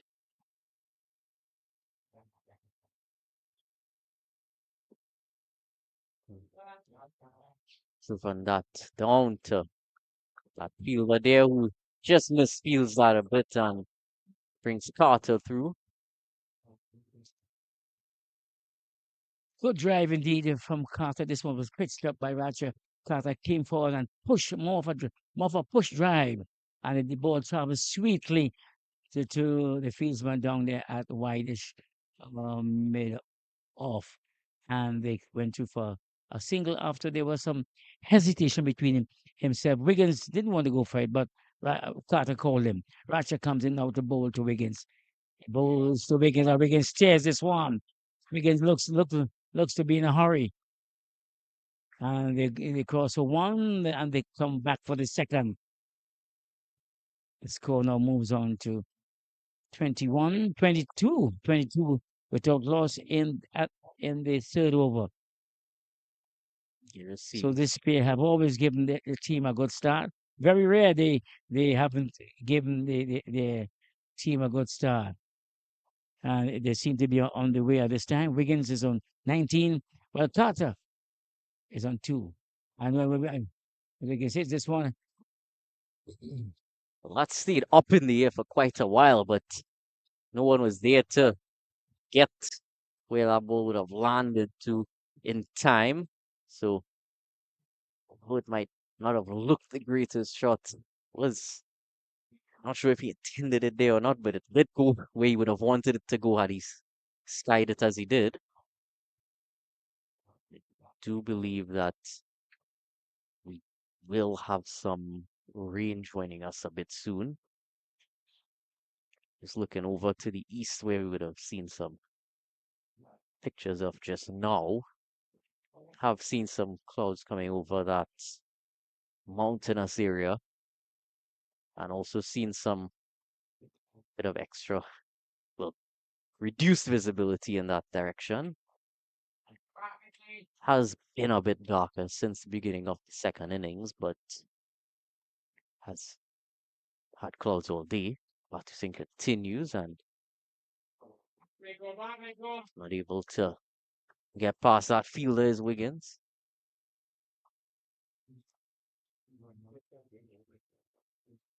Yes, as Batu Singh bowls to Wiggins. Wiggins seemed to be in a hurry. He seemed to be timing the ball quite well, and the ball is hitting the middle of the bat. I think he's in the form that he likes, and that's why he seemed to be in a hurry.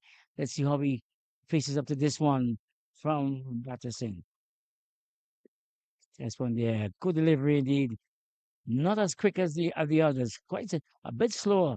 I've had Wiggins thinking as he came forward. He came forward with the intentions to really to steer or drive this one, but it was a slower one that really stopped on him, and he had to really drop his hand right there. And there's no run as uh, as Batu Singh returns his mark. Was roughed up in the previous over, and this one Ah, there's a lot of appeal caught behind it. I heard it on the umpire. Good delivery indeed. Excellent delivery from Batu Singh. This one pitched middle and leaving the left-handed batsman. Wiggins field for it. There was a faint edge, and the wicketkeeper made no mistake. So that's the breakthrough that the TNT team wanted. It's now 23 for one in the third over, making his way back to the pavilion is the Marco Wiggins, who would have wanted to be out there and score a little more runs. Really played some lovely shots during his time out there. good bit of bowling. Didn't allow that attack to platoon him from bowling way. Would have set out his plan. What you saying? Just continued to hit that length and nip it away from him slightly. So good bowling there to bring that first breakthrough. And well, Yeah, of so course, so that was the length in which he was aiming for when Wiggins hit him that two lovely cover drives, one to extra cover, one to cover. I think that was the length he was looking for. And this one, he got it right. And by getting it right, he got the wicket also.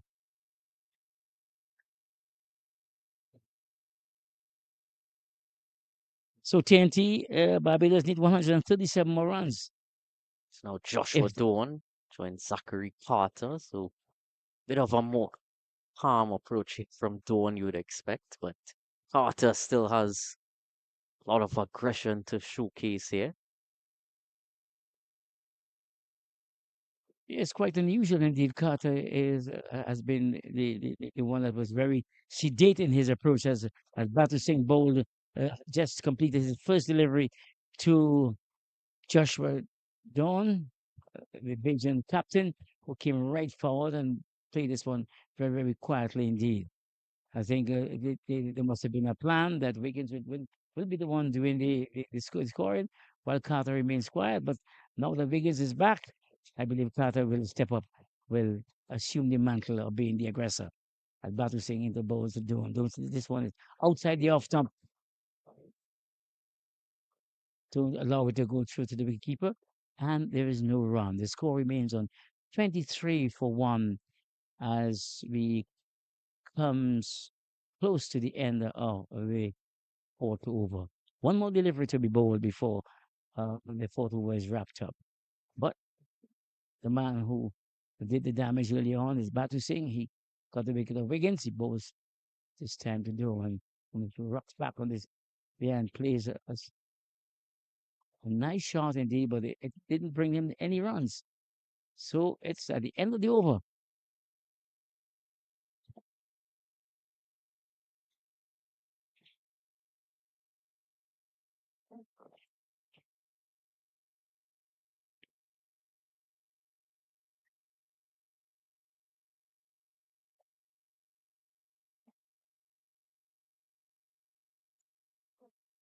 So at the end of the fourth over, Barbados need 137 more runs of 246 deliveries for victory. If they're going to get there, a nice shot there from our cameraman, bringing you the action off the field. He's known to bring the action on the field, but this time he has gone off the field.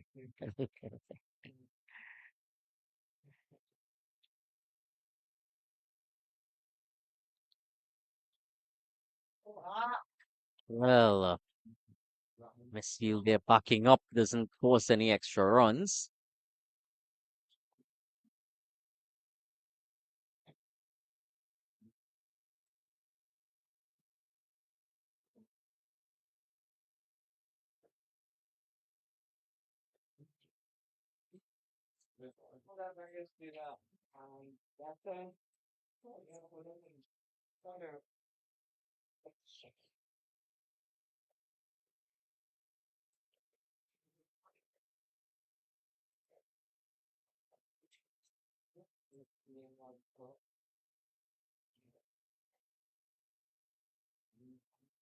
Present bit of workers around the field there,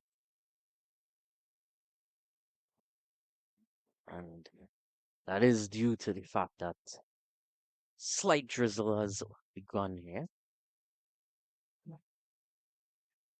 Yes, there's a slight drizzle around, and I see the head groundsman Gabriel. He left where he was in the stands, and he's going towards the area where the groundsmen are located. But there's no signal as yet from the umpires of coming off the field. But as Ratcher comes in to bowl to, to Dome, and Dome plays a lovely driving. This one was over pitch indeed, and you wouldn't see nothing better than this one. 4 runs all the way. A lovely drive indeed from the Barbados skipper. This one was pitched up, got the left footer there, and the bat followed, giving the man who is at giving Mendoza no chance indeed. He just came down and to just to retrieve the ball indeed as that one went past him as a bullet. So it's now 28 for 1 Wonderful up execution of after a five cover drive overs. there.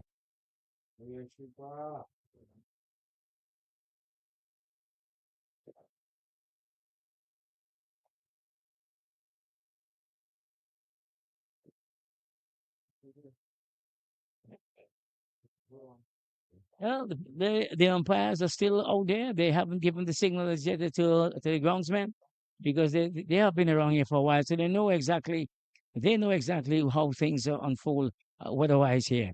As Ratcher into bowl to drives again, sweetly timed drive, but this one is cut off a lovely piece of feeling there from the skipper Brendan Boudou. Move to his right very swiftly indeed, get down there and stop what could have been two or a sharp single. Barbados 28 for 1 in the fifth over. Ratcher indeed is looking to emulate his partner Batu Singh, who pick up the wicket. This one is down the leg indeed. Yeah, easily down the leg.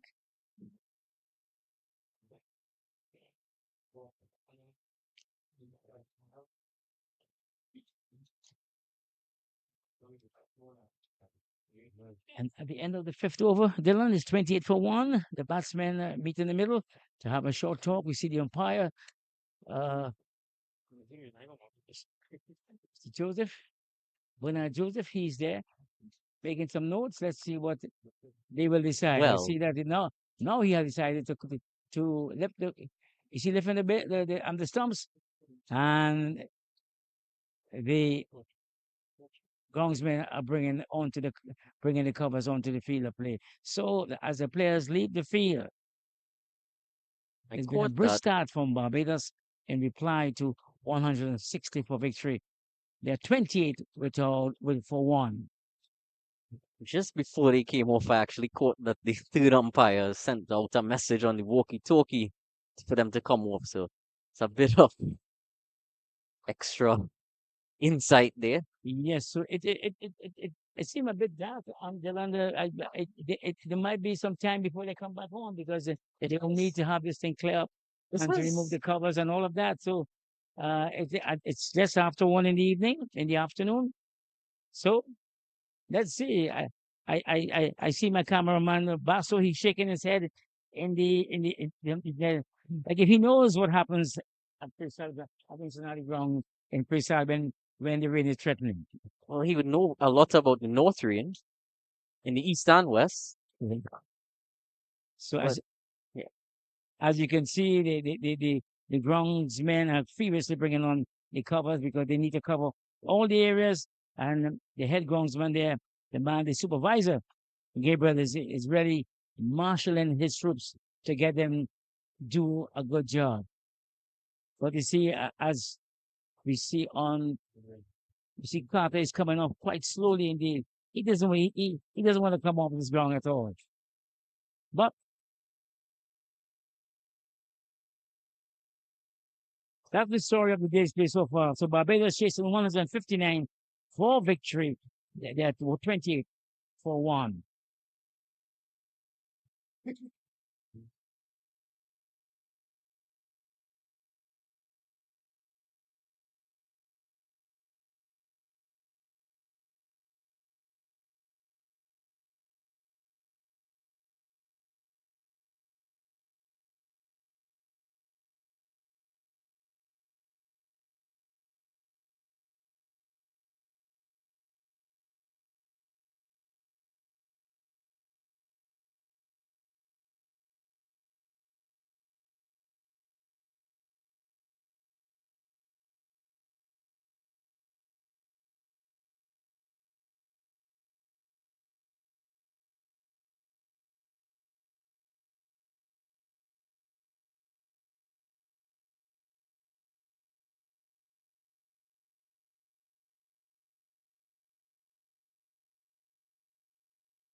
They have.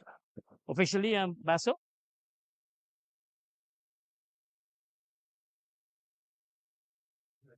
Well, thank you so much, Mr. Ruhan Nurse, for joining us on 360 television. Now, let's talk a little about it. First of all, tell me of your designation. What is your post exactly? Firstly, thank you for having me. My post is the talent pathway manager for the boys, under 19 boys, as well as the head coach for the West Indies under 19 team. So I'm here acting as in the role of like the scout, having a look at the players throughout the tournament, and as well as the overall tournament and just the general play that has been displayed by the teams. Okay, well, we just witnessed, a game that got started this morning, an excellent game between Barbados and Trinidad and Tobago, but the rains came and interrupted everything. I mean, what are your impressions having seen the players on display so far? I would say, as per usual, we do have quite a bit of talent in the region, especially at the younger age group levels. However, it's just a little bit more maturity, situational awareness, and understanding of what's required at particular phases of the game are some areas that the young players must spend some time working on with their coaches, whether it be the national coaches or their personal coaches back home. But I still believe that there's quite a bit of talent around, and once there's continued dedication and application towards the game, that we will continue to see them make the transition from under 17 into under 19 and academy and beyond. You and your players have been here for quite a while. Have you all been enjoying yourself? I mean, cricket-wise, and haven't seen a part of the country, other parts? Unfortunately, we've not been able to get out apart from at the games because normally on the days off we would have to sit and discuss players that we would have seen, have a bit more reflections around the tournament on a whole, and sometimes have conversations with the coaches. Sometimes you liaise with some umpires to get feedback. So it's more work related, but I was able to enjoy the independence celebrations the other evening. Okay, I mean, and that was something to behold.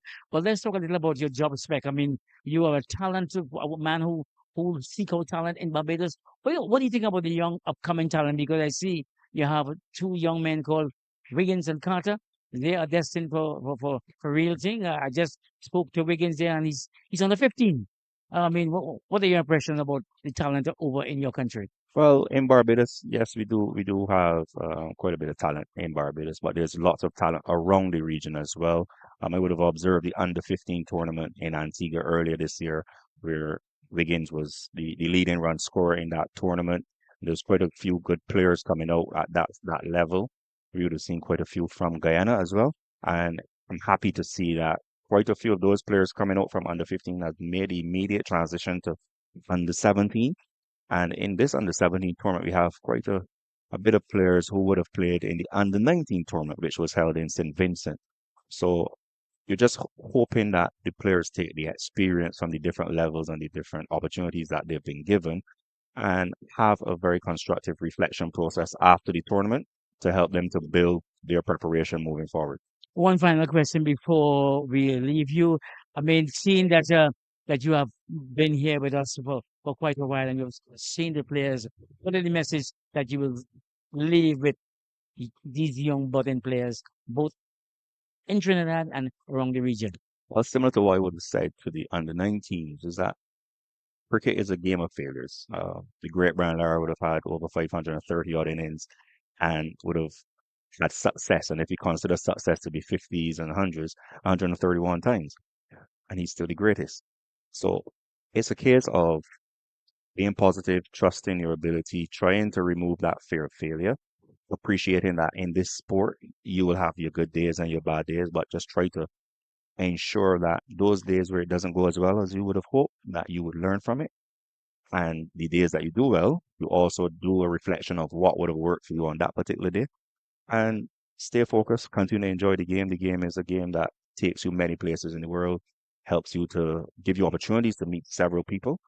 And I do believe that with the talent that we continue to see and the different avenues available now for cricket around the world, that we'll see these young men continue to grow and blossom. Oh, well, thank you so much, Mr. Rohan. So we wish you a safe journey back home, you and your team, and you continue to do what you do best, is to find young talent for West Indies cricket. Thank you very Thanks much. again.